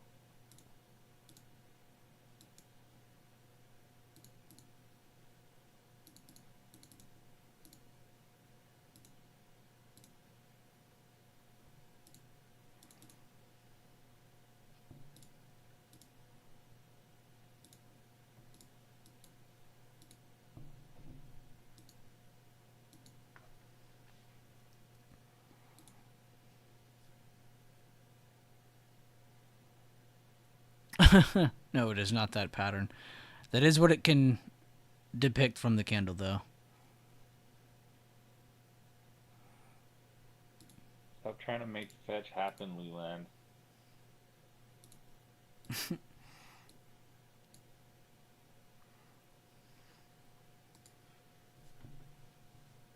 Oh, also, one more thing, guys, and please make sure you're paying attention for this. And I've promoted a few things like this in chat. This is not the first. This is not the last. But make sure if you guys have access to the Discord, which this is a free channel, I believe, so you shouldn't have to worry about that. Go to the Pets channel. There's actually a really cool post here by Taylor, a.k.a. CM Trades, if you guys want to check this out or donate, or even just be interested in reading the story. It's whatever you want to do. But definitely check this out. Pretty big, crazy story happening in Ohio after some stuff with dogs. So if you want to go check that out, definitely check that out. If you guys have other stuff like this to post, where it's like donation links or just, just stuff in this general vicinity, you can post this stuff in chat. I'm not against posting donation links. I just don't want people posting donation links that literally mean nothing. See, like, this is towards something. This is about something. This is behind something. It's to help something, right? To find your Miss Peaches. I'm not going to lie. I thought of Miss Peaches when I saw this picture.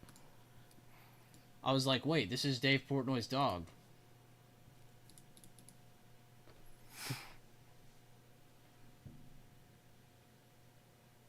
Yeah, and she was up all weekend helping with that, so she's not just around the story, she's involved with this. If you guys want to check out that link or anything, let me know. Or you don't have to let me know anything, just go do it.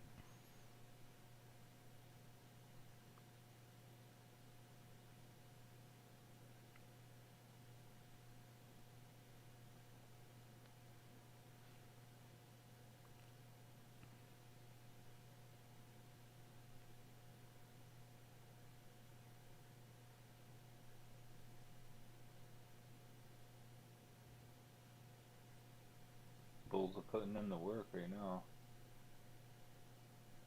Coming back up to that 516.52 level of Tuesday low.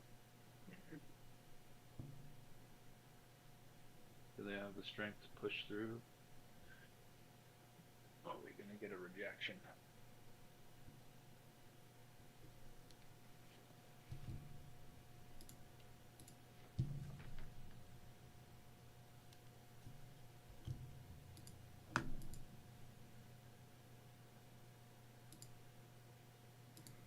Wait, what am I looking at in trade floor?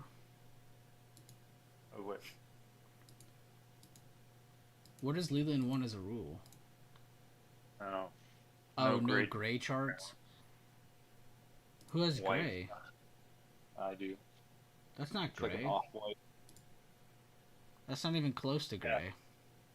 Yeah, Leland. That is literally off-white. That's like a barely off. That looks like if I went to my, like, go to your iPhone right now. Swipe from the top right without unlocking your phone. Go to the brightness setting. Like, that's what it looks like Jack did with his chart, is he lowered the brightness setting. But it's still white. Yeah, knock off white. Yeah, I'll take that. It's literally the one up from white. Aloha, there are so many Miss Peaches out there.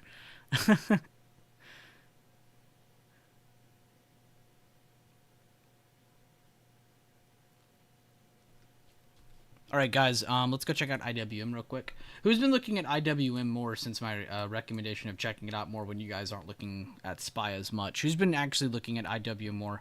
I challenge you to practice the swing trading and the day trading charting techniques on this chart more. I challenge you.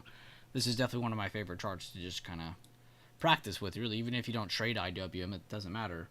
It's really fun to go through and just practice your day trading levels as well as your swing trading levels. So whatever you end up drawing it on. It's just nice to have. Which it looks like I need to update mine. Oh, no, I don't. I need to keep this here. I will delete that fib, though.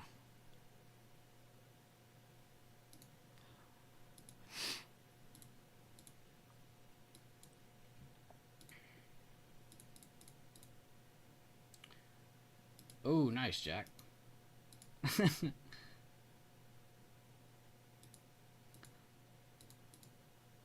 Oh, that's why Leland's saying that. Okay, at least he has a decent thing to back him. He says the fact I can read white text on it. Hold up, where's the white text? There isn't any white text. Here, put something on there and put it in white.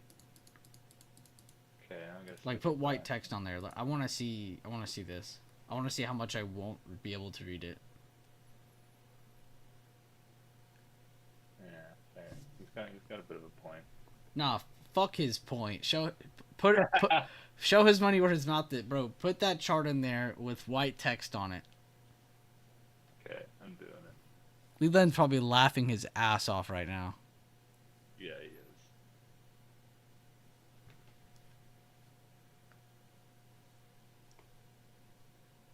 Okay, you ready? This guy, his isn't as dark as yours. What? Okay, that one is. Wait. Okay, wait. Hold up. Look at this. He's got Wait, did you change the color of the background? that's what it is. That's the That's same. what it was. Yeah. And then I posted one with a whiter one. Oh, he might be right on this. Yeah. Leland might be right on this. I might be wrong here.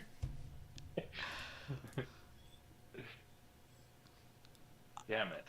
I'm still not saying that's gray, but I will. No, I will say that it's not white. It's definitely now not it's white. true. Yeah, it's because I've looked at it so many times. I literally use his image. Yeah, that shit. No. I'm sorry, bro. Do you want to see the color gray? No, not green. What the hell? It literally had it typed out for me and then changed it to green. Okay, it is a damn. Maybe I'm dumb. Never mind. I'm just gonna go back to talking about what I know what to talk about. Charts. The first image I showed of gray, it was like the same color.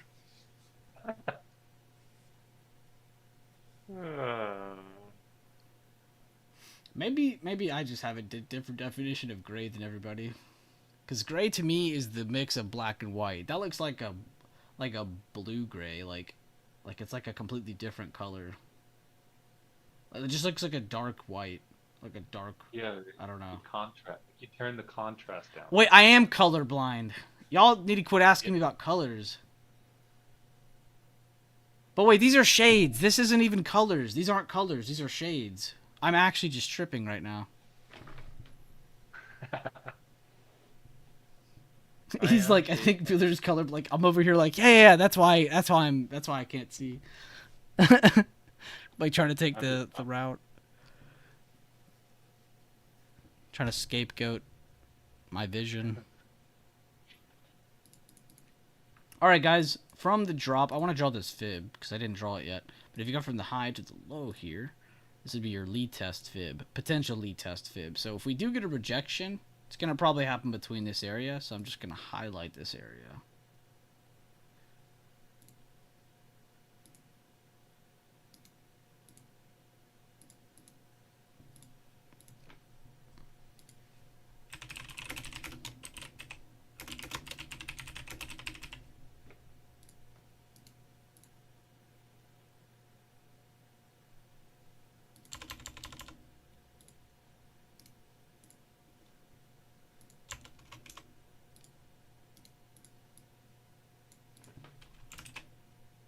Sinful.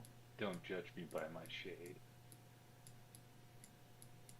Don't hate me 'cause I'm beautiful.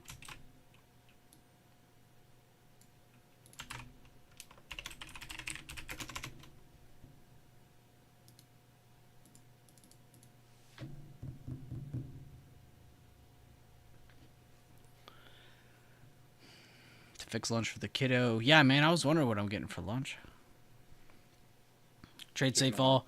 You too, Eric. Have a great day, man. Always love Eric being in here. Don't judge me by my shade. Dude, for real.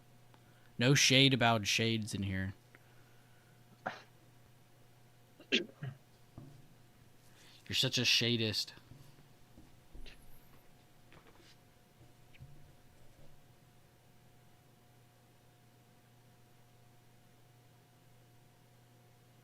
Price is tightening up on Roku here.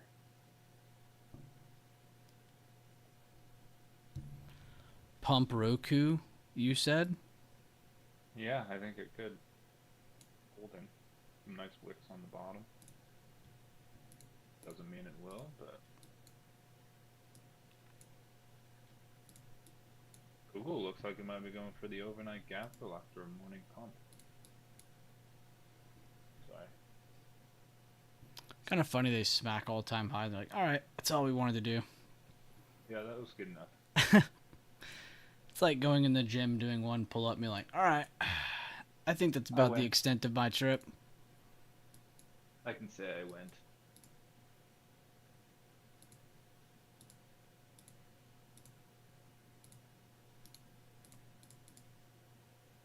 Oh, it was SMCI that I had charted ready. I want to see FT&T again, though. I need to definitely keep this on the list to make sure to go through these again. I need to just start having more power hour streams and just straight up go through just swing trading stuff. Like have like a morning stream for day trading and then have like a power hour stream for just swing trading material. I like that. It's a lot of streaming though, so we'll see. But that would be ideal though. So in the morning, people would only be here in the mindset of like, all right, let's look at the BB system, the TA routine, and then like on the power hour, those people, they would be more in the context of like, all right, everything's about to be swing trading most likely, or at least bigger time frame related. You know, not even just for swing trading, but just everything in general. The end of the day of a daily candle can tell you a lot of information. 100%. You've been looking at, so. And that can lead into future potential day trades, like just trading plans in general. Like it doesn't always have to be for taking a trade, but it's funny because it can be. But it's not just for swing trading. You could use it for both, you know? Might even make you a more powerful day trader because you have the information from the bigger and you know what the candles are like on the daily or the week, whatever your choice is at that time, you know? It's just helpful. Because sometimes just straight up like, here, let's just ruin the AMD chart. Because sometimes you can even do this on the the weekly. Go to the weekly and then let's say we're on like AMD. Like right here, I would draw the supply of the high to that open. You definitely draw this low. And that's really all you can draw supply demand wise. I mean, I guess you could draw this resistance. And then just go to the daily and then just going off of just that information or the effect of clearing your drawing set, doing the same thing on this time frame. You're like, oh, I like how it held this hammer here. I like how there's like a little bit of a zone here kind of popping up, you know, and then doing the same thing here. Oh, I like how there's a high here that was rejected and then they pushed above. Like even just doing just logical charting like that, or like, oh, I like how there's a higher low here where they pumped it up, they held it as support before sending it to the new highs, you know. And then you'll see like, oh, we're actually rejecting that the past 3 days, you know, and then just using something on the daily to help you on the 5 minute or the 15 or the 30 or the 20, whatever time frame you like looking at, you know, even just setting up something as basic as that and saying, you know, every time it goes up to here, I'm gonna short it, and if it pops back over and gives me a good hold with bullish candles, I'm gonna cut my losses short, you know, because you'd see, yeah, it closed over here, yeah, it closed over here. The best time that it looked bullish over that level was right here, but what did it fail to do? Make a new high. So it's like, I don't know, just making basic plans like that, and that right there is great. Like that's the basics of everything we do here. Then you learn how we actually chart. You're not doing logical charting like that. You're doing a set system to where you're doing the same thing every single time. If I asked you guys to chart this chart like this, right, to do this, I just gave you a system that doesn't have set rules, right? I'm just asking you to randomly throw levels up that look good, right? That's not a system, right? The template is there for us. That's great. With how to trade or how to go from one time frame down to the next, that's great. But in reality, if I asked you to delete your chart and then rechart it, you're going to go get your levels and you're not going to get the exact same information. And that's going to be something that can maybe not ruin you right then and there. It might not even ruin you for a while. But eventually that is going to hurt you in a trading opportunity. And it's going to be a pain in the ass, right? So it's good to have a system like we do where you're doing the exact same thing the exact same way every single time. How would you chart this? You'd grab your emerging candles from your daily, right? Grab your emerging.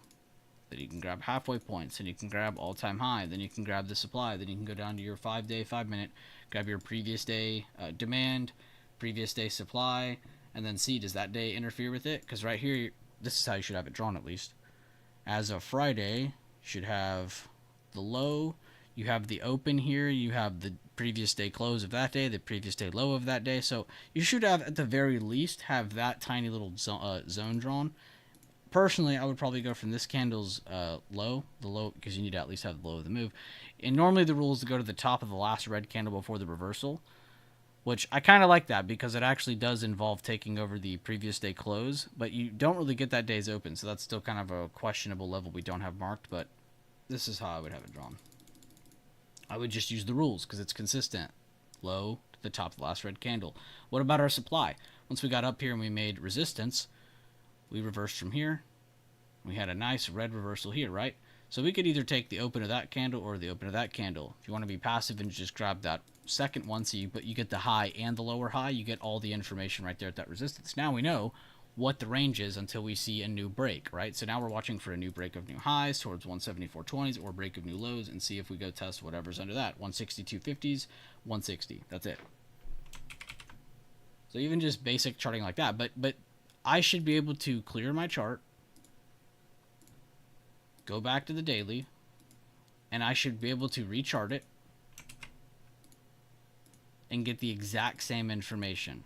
I shouldn't come back to this chart it a second time, and have completely different information, right? I should still have, I should still have this low. Add a couple days to it. I should still have this high. Why is that? Because I'm able to draw the exact same thing because it's a set system. I have rules for things, right? We go from the high to the last open of the last green candle before the reversal down for our supplies. We do the low to the top of the last red candle before the reversal back up for demands. And these are just for previous day information. We erase these. So let's say this day breaks here and then closes here, right? What do I do with this zone? What do I do with this zone, everybody?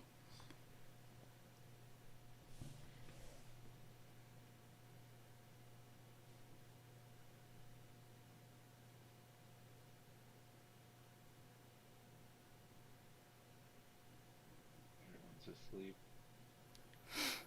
I might have the latency off a little today. Might have to give them a couple seconds to answer. Well, what do we do with this chart, guys? For chart maintenance wise, what do we do from here? If this level would have broke the other day, what would I be doing with this? I would be removing it, and then we'd be focused on this new low now. So whatever, the low of the move to the top of the last red candle or whatever before the reversal back up, or maybe just up to the previous day close to highlight it, then that would be our new system. That would be what we're focused on now. Because it broke a new low. But it didn't, so we're just keeping it here for now.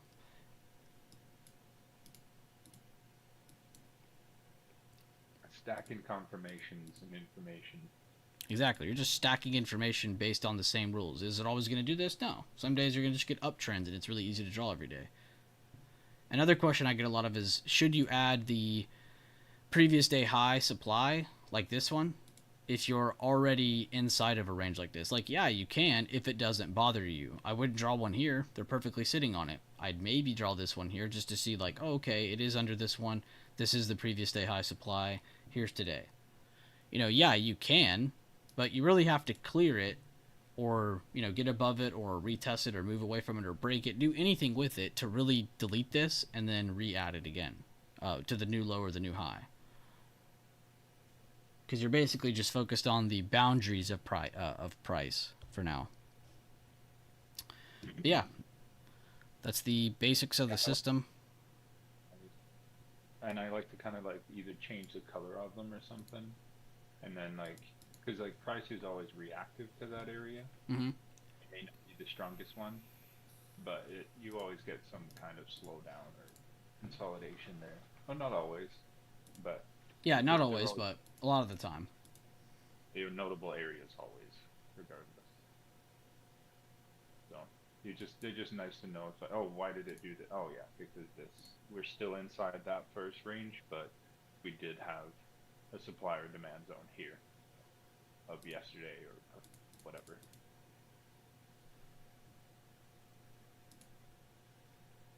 God, this is a beautiful base right here. Oh my, as I said that. Yeah.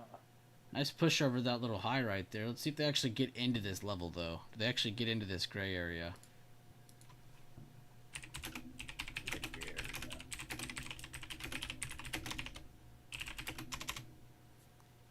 We know what they say about gray areas. Well, we know what Leland says about them. This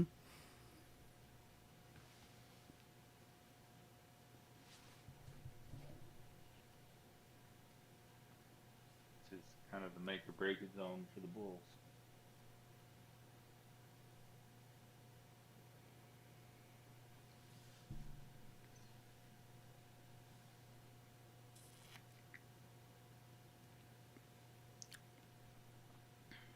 Did I tell you somebody accidentally texted me, but they didn't, like, it's someone I don't know, but they texted my number. I guess they thought I was someone else. Yeah, so I got this text on Saturday. Here, let me go read it word for word so I give you the full. Yeah, here it is. So Saturday, right? I get a text from a number I've never seen before in my life. I don't even know what 424 area code is. I don't know what state that is, right? She says, "Mary, where are we going to play golf tomorrow?" That was it. way. That's all I got. And I didn't reply, but I thought of a lot of things that I could have said to make it funny. But I was like, I'm not going to mess with this person. She's probably a genuine person just trying to figure some stuff out and doesn't know.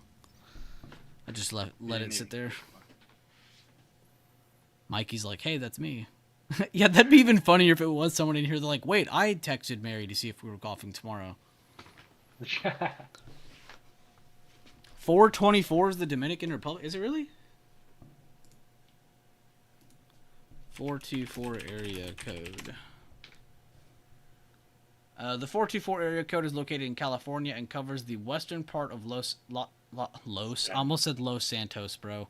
Los Angeles County, including cities like. Okay, blah, blah, blah. I don't need to read all that. Okay, so it was California. Los Angeles County, most likely. Huh. $10 said just kidding. I was like, what? a little jokester. I half believed him too because it was $10 that said it. Yeah. Like, oh, that's a red. I'm like, oh, that's like the most international person I've ever met. He knows more about the world than I do. Like, yeah, I'll trust him.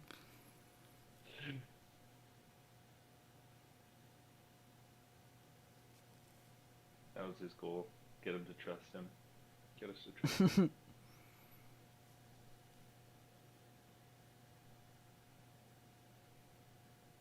You've had pics sent to me before? That's weird.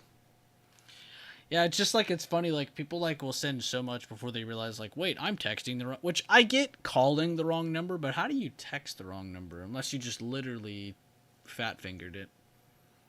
Entered, wait. Oh, entering the golden pocket from, man, that sounds dirty, does it not? He says entering the G pocket from the initial drop. But he means golden pocket, he's not trying to be dirty. That felt dirty saying that one out loud, but it wasn't. Good call out by Julian, nonetheless. The Cuervo made me do it. Once I had a random text me, told them they had the wrong number, then they proceeded to ask me if we could be friends. What? Wow.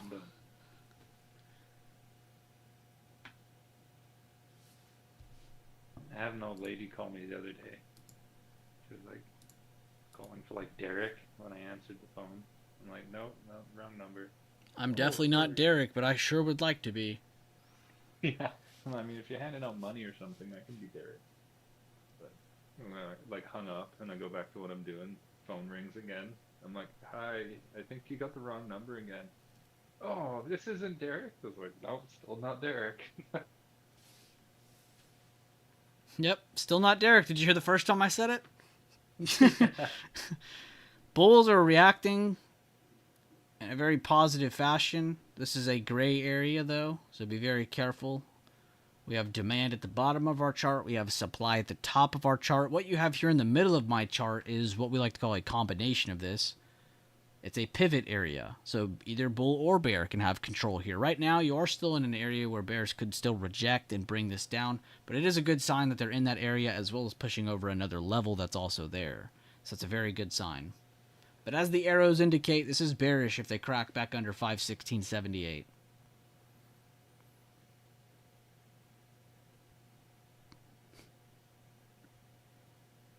Wait, that happens a lot to you, Zayat? Wow. I would actually be laughing if somebody texted me and I was like, hey, this is the wrong number, and then they were like, yo, can we be friends still, though? You know, for a guy who I just texted for the first time in my life, and I'll probably never ever meet you, how are you doing? How was your day? Tell me a little bit. And then they start talking about car insurance and you realize they're a salesman. Damn it, they got me.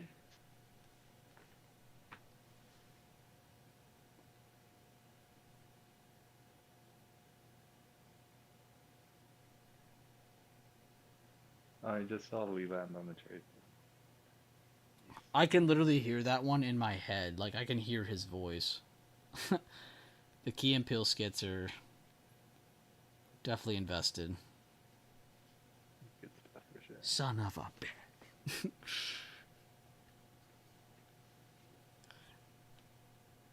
Hey, Ron. Hey, Ron. I'm gonna have to hop off. Hey, that's totally fine, man. It's already 11. Wow, it's already 11. Yeah. Man, time flies when you're in here, Jack. Thank you for that. Ain't no problem. If you want to join in here tomorrow, we definitely can. Yeah, I'll be around. I'll be on in... But I don't think we're gonna be on for much longer. No, you're good. But tomorrow I'm going to be on an hour early streaming, so I'll probably invite you when the market opens, but I'll probably do all the pre-market shit alone. But if not, I'll invite you anyway if you're up. Good. All right, cool. Thanks, everybody. Thank you, Have a Jack. great day. Everybody say bye to Jack. For having me. See you guys tomorrow. I'll probably post some stuff on the trade floor throughout the week. Definitely. Thank you, man. I'll be looking at those. See you guys later. Thanks. Man, it's good having people like Jack. People who aren't really looking out to take anything away from the community. It's just him wanting to be himself and add to the community. It's very nice. We have tons of people like that too. Mel, Kevo, Rambo, React, Mikey, Viztech, Sandal. I could go on for days with how many people are the exact same. Alexis, King Carnage, Leland. Oh, I don't want to say Leland. No, but Leland's like that too. You know, we just have so many people like that. It's nice, you know. Like, it's funny. I didn't stream Friday or Monday, right? I wasn't even here. And Jack, without me telling him to, or without him asking, or without him saying he was going to, without looking for recognition, he went out into the Discord and he still streamed on his own. He streamed to the Discord. I don't know how many people joined Friday, but I saw over 30 or 40 people in the Discord yesterday while he was streaming. And I believe those are free. I don't think you have to pay in the Discord to be in those calls. So if you ever see anybody streaming in there, be sure to tune in and just kind of listen in. Most of the time, it'll be one of my better traders just going over things, just being themselves. So it's always a good fun stream when those guys are in there. Thanks for blinding me with white charts, Jack. I love you. Yo, thank Leland. He's the one throwing flashbangs.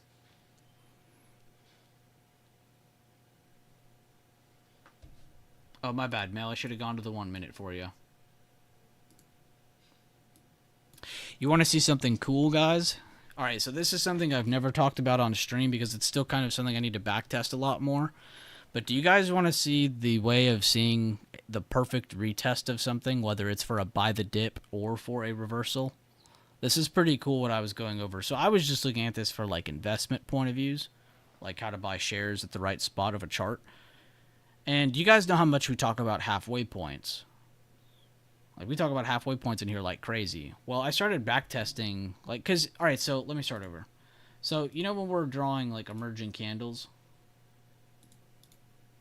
And sometimes when there's too far of a area in between two emerging candles like this, like, we're like, that's too far to this. If we were to day trade above 507.50, it's not really feasible to say that our first target's 512.85. We need something in between. Besides, of course, you know, the smaller 5-minute time frame levels. You know, what else is here? And we'll always grab our fib and I'll say, you know what, just at your halfway point, there is at least a level there. You know, delete that. You guys know that method, the halfway point. We go over this all the time. Same thing when we're on the 5-minute, you know, when we're seeing like, say that we see like a gap up, right? So from this day's close to this day's open, what's the halfway point? Oh, that was our call ending. That scared the shit out of me. Then you're like, oh, okay, well, I'll just watch the halfway point and the golden pocket, and I'll watch that, right? We have set areas of other areas that we like to watch, right? Does that make sense? Yes, this is the thing. Does that make sense, though, what I'm trying to get at? Like, it's a calculated area of another calculated area. Like, we know that previous day close will always be here. We know today's open will always be here, right? So of those levels for that gap up, for that instance, that will always be there, right? Every time we have a gap up, every time we have a gap down, you always have something there, right? Does that make sense?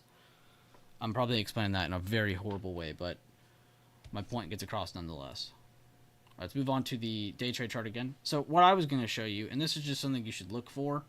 So every time we draw these like fibs where it's like a lead test, right? And we're like, oh, well, we had this high and then we broke structure, which this is a good fib. You should draw that. You should definitely have that drawn. And then we have like a level here, so you can maybe extend it just a couple cents more. Awesome. Great, you have that, right? And then we have our previous supply, we have our demand. So like, how do you find the perfect spot, right? What's the perfect spot?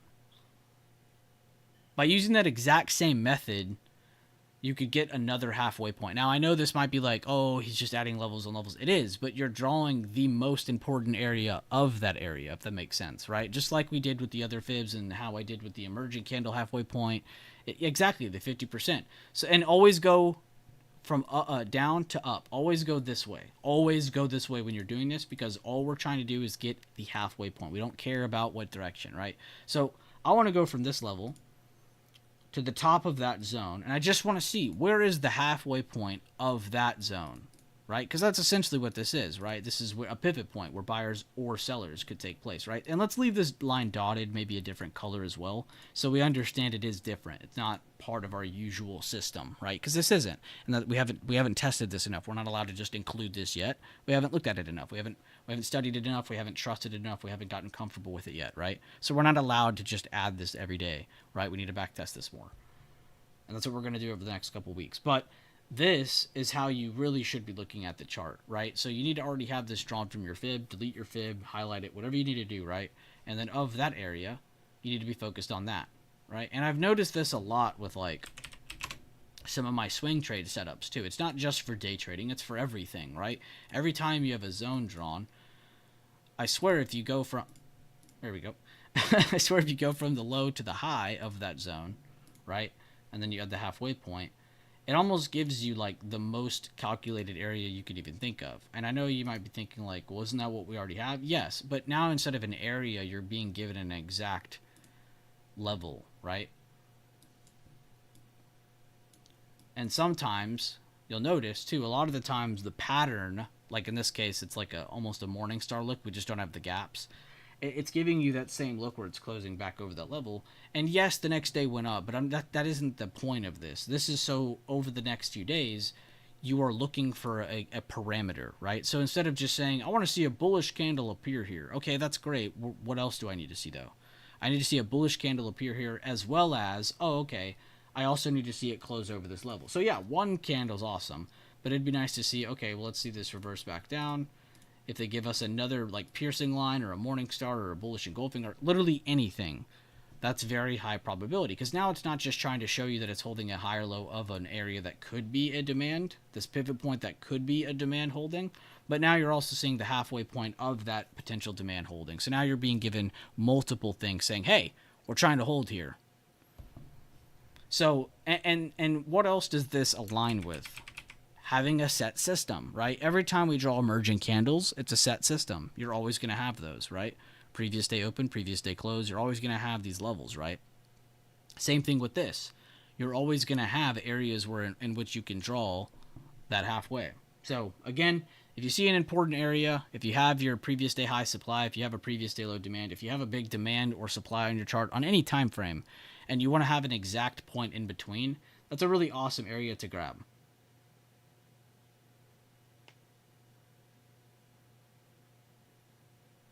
I don't know, Eric. I haven't backtested it. I'm not sure. I just know that it's the halfway point of an important area.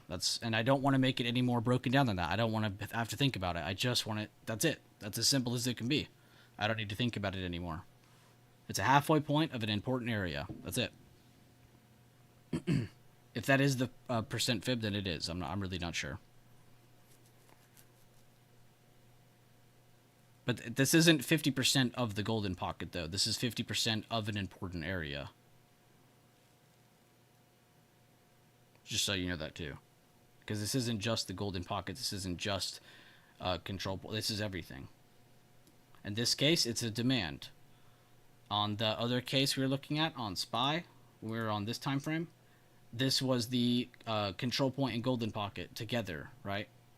So in different areas. Exactly. Very important areas. It's not just fibs or just this or just that. It's everything. If you see an important area, mark that halfway point and just test it. Test it. Back test it with me. Because that's all I'm doing right now. Right now, it looks like we're finally seeing... Oh, let's go to the 1 minute, actually. I want to watch in this fashion. I think this just gives us an extra parameter to watch. And that's really what the system is. It's just having rules.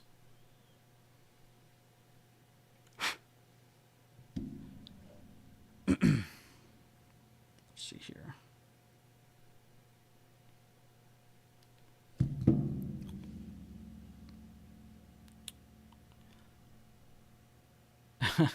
It makes sense in a... I don't even know what you're saying.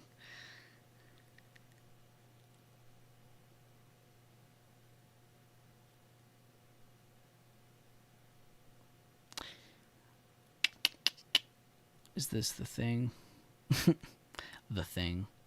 No, the thing was the 90% entry. This is just something I've been personally pursuing just because it's something you see. Like when you look at the same system over and over, you start to notice things like that. And it's just, I feel like I've started to notice that more, backtest it more. It's not something you're going to see me full send on or like completely focus on, but it's just something I noticed. So why not talk about it?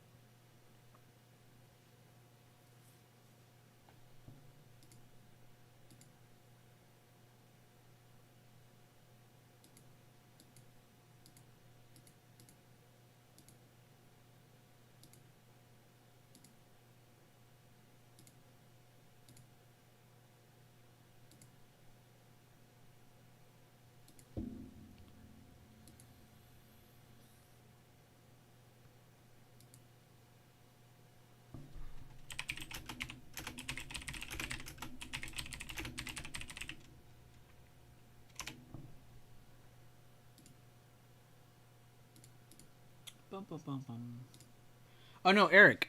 Eric, that's what I'm getting at, though. I see what you're drawing, but I'm not drawing a fib every single time. Like sometimes, like this case, yeah, what you said works, but on my supply, that's not going to work because I didn't draw this using a fib. I understand what you're getting at. I'm just saying every time I draw that, it's not going to work because I didn't draw this with the fib. I didn't draw this with the fib. Now, this one, that would work. But no, you are correct about that. That would be a way of marking a halfway point of a halfway point. That's actually kind of trippy you did that. You have to be a real math nerd to have figured out what you just figured out that quick. Or did you already have that? You're a nerd either way. Which is a compliment. It's good to be a nerd in this community. We strive to be nerds.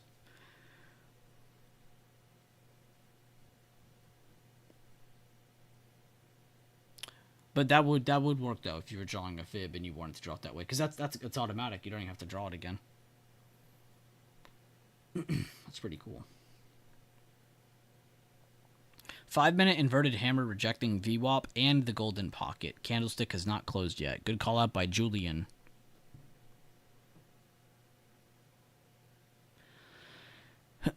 Damn, I can't believe it's already 11, man. Like, seriously, having Jack in here really made time fly. And then also y'all, of course. I feel like y'all really helped me out a lot. Every time I read y'all's comments, and I try to make y'all feeling as engaged as possible.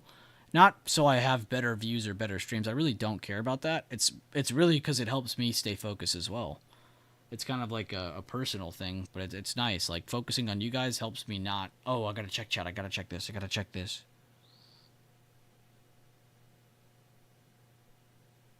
It's only 9. What you talking about?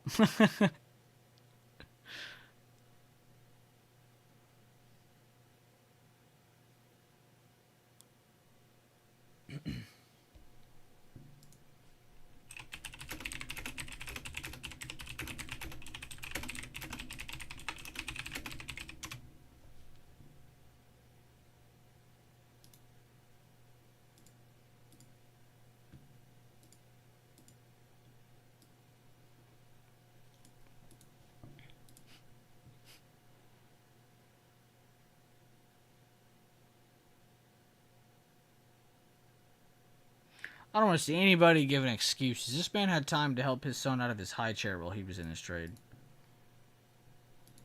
Alright, so he said, saw we broke below current day open, missed the drop to the golden pocket, morning gap fib touch while getting son out of his high chair, saw price action fighting at the 50% of current day high and current day low, decided to get in with pre-market high as my hard stop. Great plan. Held till we touched the golden pocket morning gap. Could have held for more, but had my stop too tight. Still happy with the gains, waiting for the next setup. Okay, so just basically liking the selling pressure, taking under today's open. Of that selling pressure, liking the positioning of where the buyer impulse move came back up without retaking anything. And took profit on the recent low. Very, very nice trade. We already went over some of these. And I can't go over too many of these today because I have to do them for my video. But there are a lot of there's a lot of really, really, really clean trade reviews, and kind of just this week of posts by you guys. I was gonna say last week too, but 10 minutes and we did not break on the upside at the fib. No, we did not. You are correct. You are correct, Amundo. And yeah, guys, be sure to drop a like on the stream or share the stream link around. Kind of excited for tomorrow's stream already, just because I'm going to be starting so early.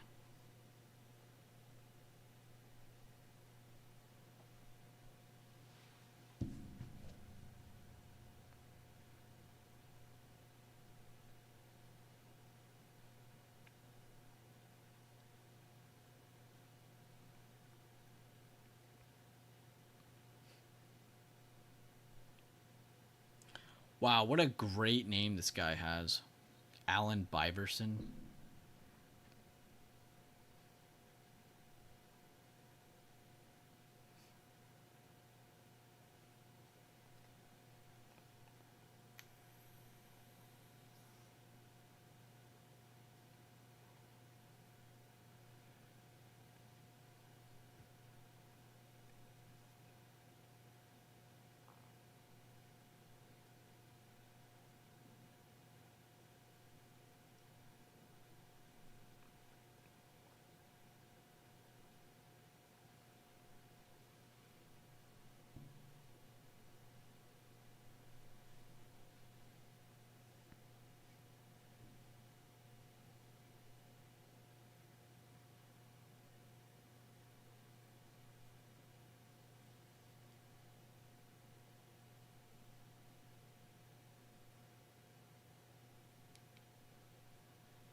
May 12th.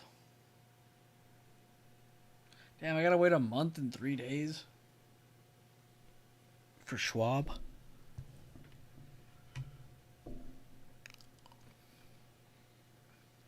If this, then that. Don't jump too soon. Buyers are stepping here on order flow. Possible 52.25 SPX and 520 SPY by end of day. Here's the pop.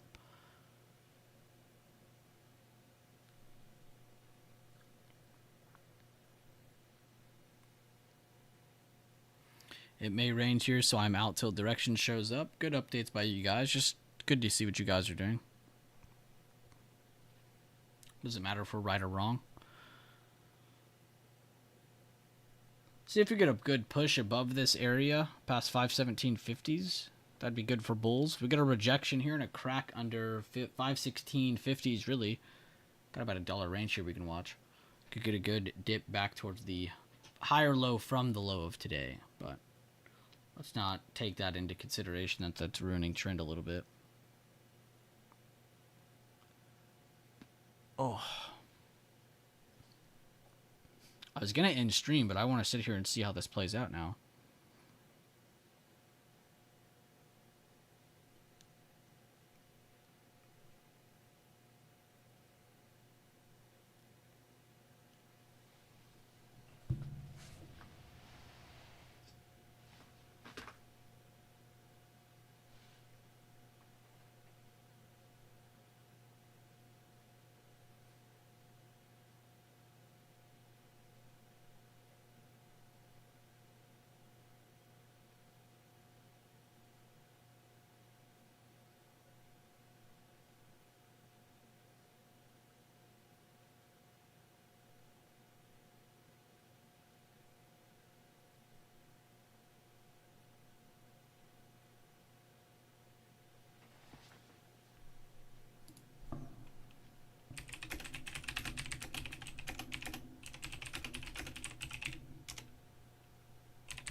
There's that pop over 517.18. Let's see if they can get over 517.50s.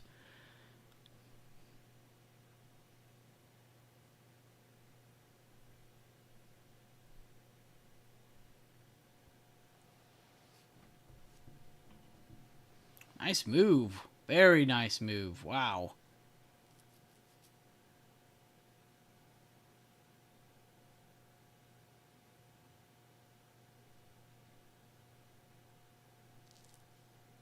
Damn, that order flow call out was kind of it. Julian popped up at the right time.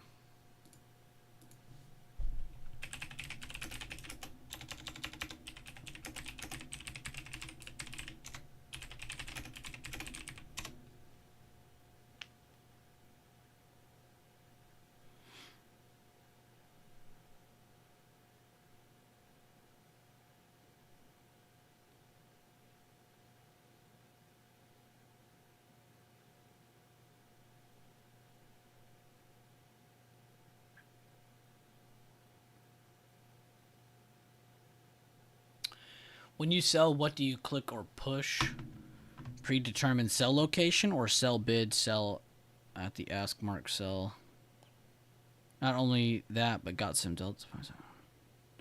On mine, personally, when I go close, like if it's a day trade, I mean, honestly, anything, I just go to the bid ask and I try to get into the middle of it. I really don't aim towards one side or the other. I see too many people do that and then they miss out on closing their trade. And then by the time they go to re-close it again, the bid ask has moved on them and they're like even more annoyed. You know, I don't want to get caught in that same situation.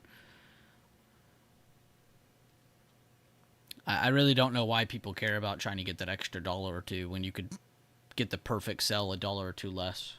You're really not missing out on much. And guess what? You get the convenience of getting to exit your trade. Or enter your trade, depending on if you're entering.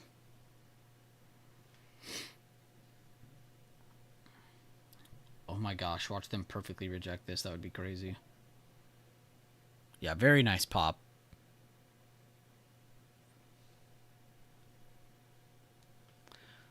Well, no. On... I don't want to show you here because I'm not trading with this account right now. The bid ask, right? Julian, like when you're going to close position, right? You've already right-clicked it. You hit close position. You're looking at that next screen. It's got your trade down here, right? And then you're showing the bid ask, right? So you'll have a dot. That's your bid. And you'll have your ask. Then you'll have your not trend line, but you'll have your line here. And this is like, let's say you're in a position like that's like 115, right? That's your bid, and let's say it's at 125, right? So what's in between here then? There's a middle. So right here would be 120, right? 15, 20, 25. So this is where you're going to definitely get out of your trade if you click this, but you're going to not make as much money, right? This is where you're going to be able to make a little bit more money in your trade, but there's that potential chance that, let's say, price hits its level and then it slows down. You're definitely not getting that. They're definitely not filling you at that price. They're going to zoom it right back down to 115. Next thing you know, the median is at 110, while the bid is at 105 or whatever, right? So it'll move back and left, back and left, back and forth, back and forth. So as you approach or head towards a target, and that's why I personally teach this method, because it dodges all that conversation that you're trying to have, and that's not a bad conversation to have. I just think it's a lot of noise, and it can make you think a lot, and then it's like, fuck, what do I do?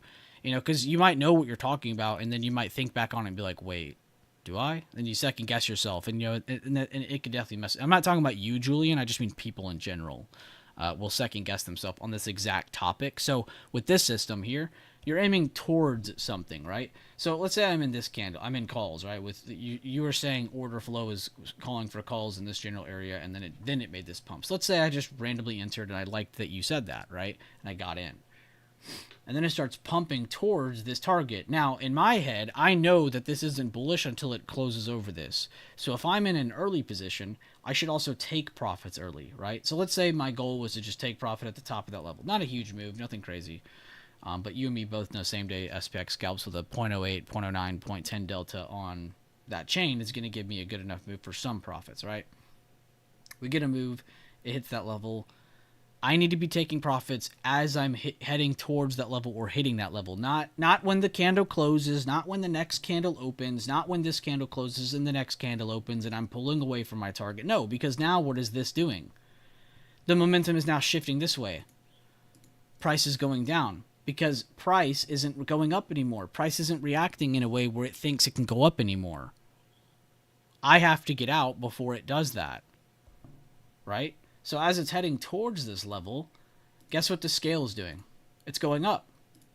Now, not only do I have a higher chance of selling at the 1.25, I probably have a chance of selling at a higher number now because price is now moving towards my target. Right? So if that's my target and I'm selling towards it, I need to be doing that before this candle closes and before momentum of my bid and ask gives up and goes back the other way.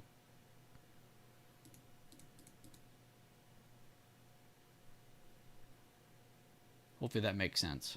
But that's what you want to be aiming for entry or for exit. It doesn't matter. It's on both ends.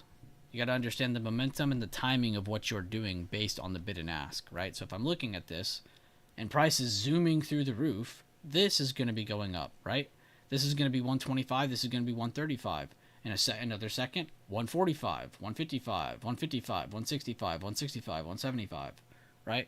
As it's heading towards or through my target, it's going to go up, and vice versa. So I need to also be worried about the momentum of my bid and ask. That's why I always teach people to go for the middle. Therefore, you're not fighting this bullshit here. You're not fighting this bullshit here. You're just getting out or getting in. You should be more worried about your actual trade than what the bid and ask is doing anyway, right? And you and me both know that's how it works.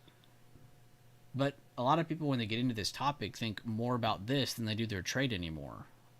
And a lot of us, and this is very human of us to do this, but a lot of people who send me their trade reviews, and everyone is susceptible to. I've done this before. A lot of people in chat have done this before.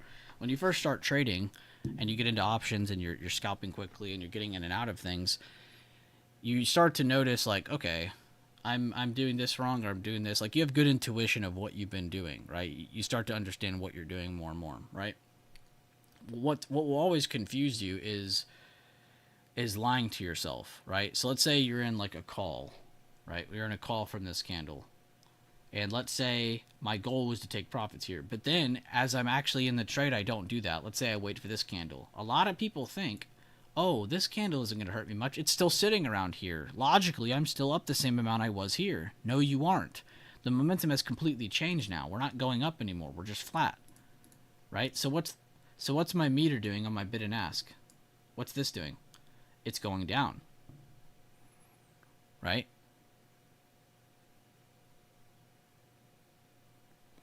He said, yep, 5191.27 is above the G pocket like your chart on SPY, so I closed at whole number of 5191 and have a runner in case it... See, that's good, Julian. What you just did is perfect. That's exactly how you should do that.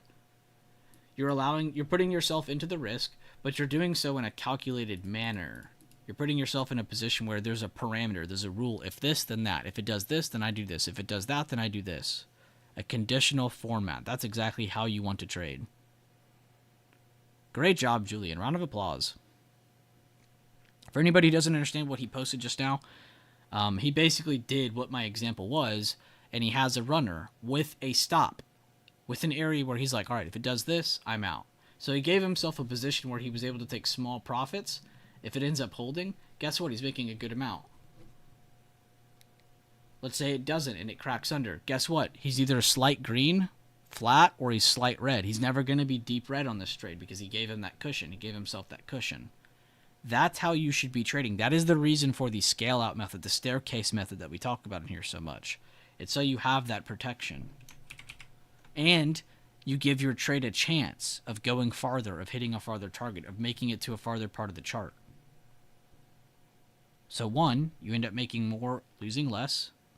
2, you're giving yourself a chance of not just trading longer, but giving your trade itself a chance, giving you a lot more to review.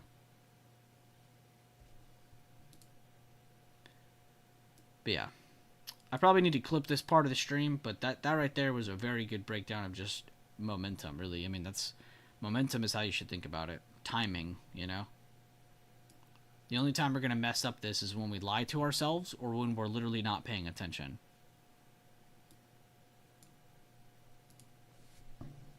God, look at this battle over this area.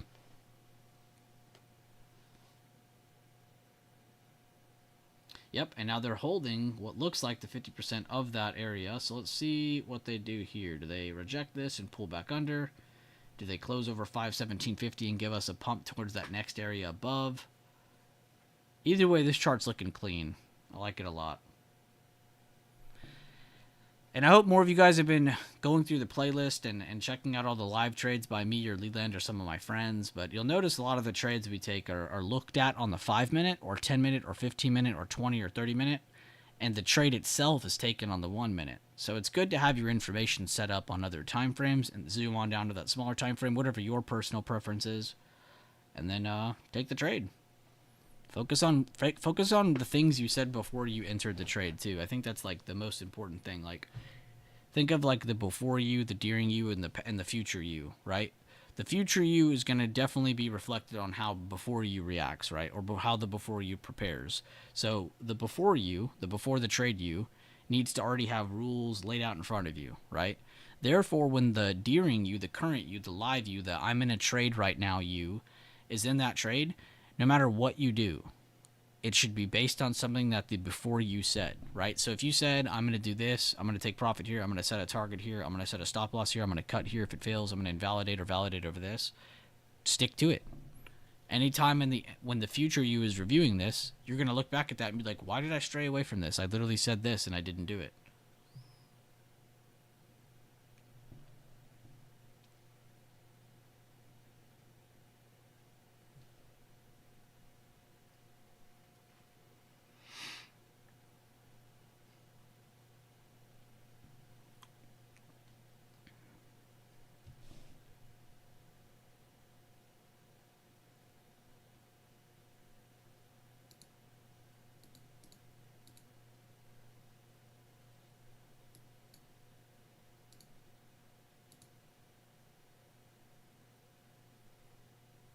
This must be a weekly demand that I have drawn.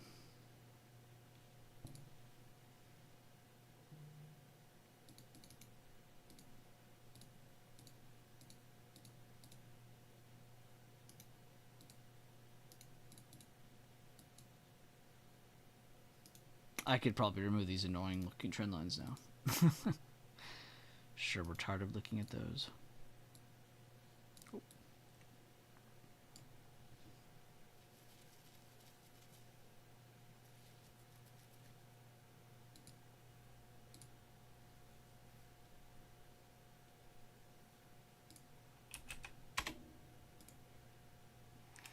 Ah, this was the chart that I originally tested. I've been trying to sit here and trying to think on what was the first one that I tested this on, and it was this one. Like, I even left the fib there. But it made its bounce here, and here it is again. And again, all we're drawing here, all this is what I was talking about earlier. It's just a fancy way of drawing the middle of an important area. That's all that is. It's nothing else. Nothing else in depth about that. That's it. It's the halfway point of an important area. Damn, look how it's reacting on the smaller time frames. I didn't even think about that. How did it react the other time?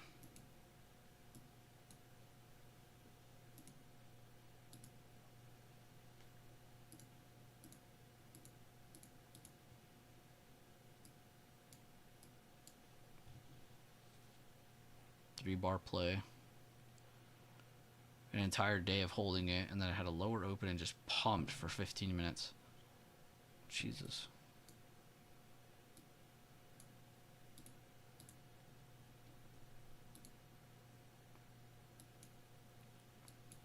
Oh, let me remove this too before people in the future or future me is like, what is this doing here?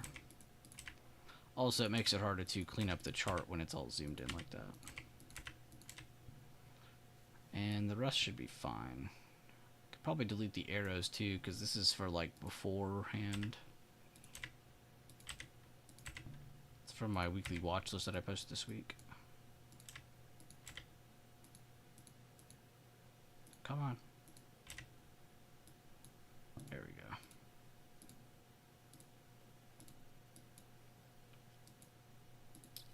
Go to the 1 minute.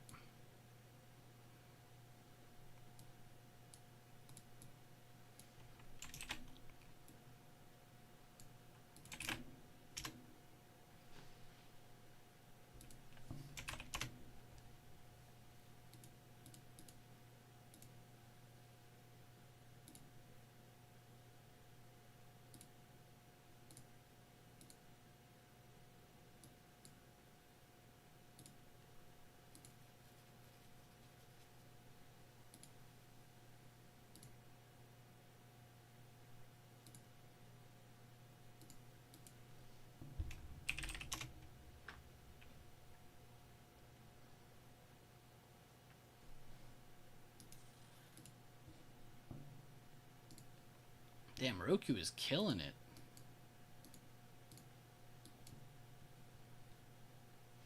Taking its time, though. Ooh. SoFi is up. PayPal is up. IWM trying to flip green.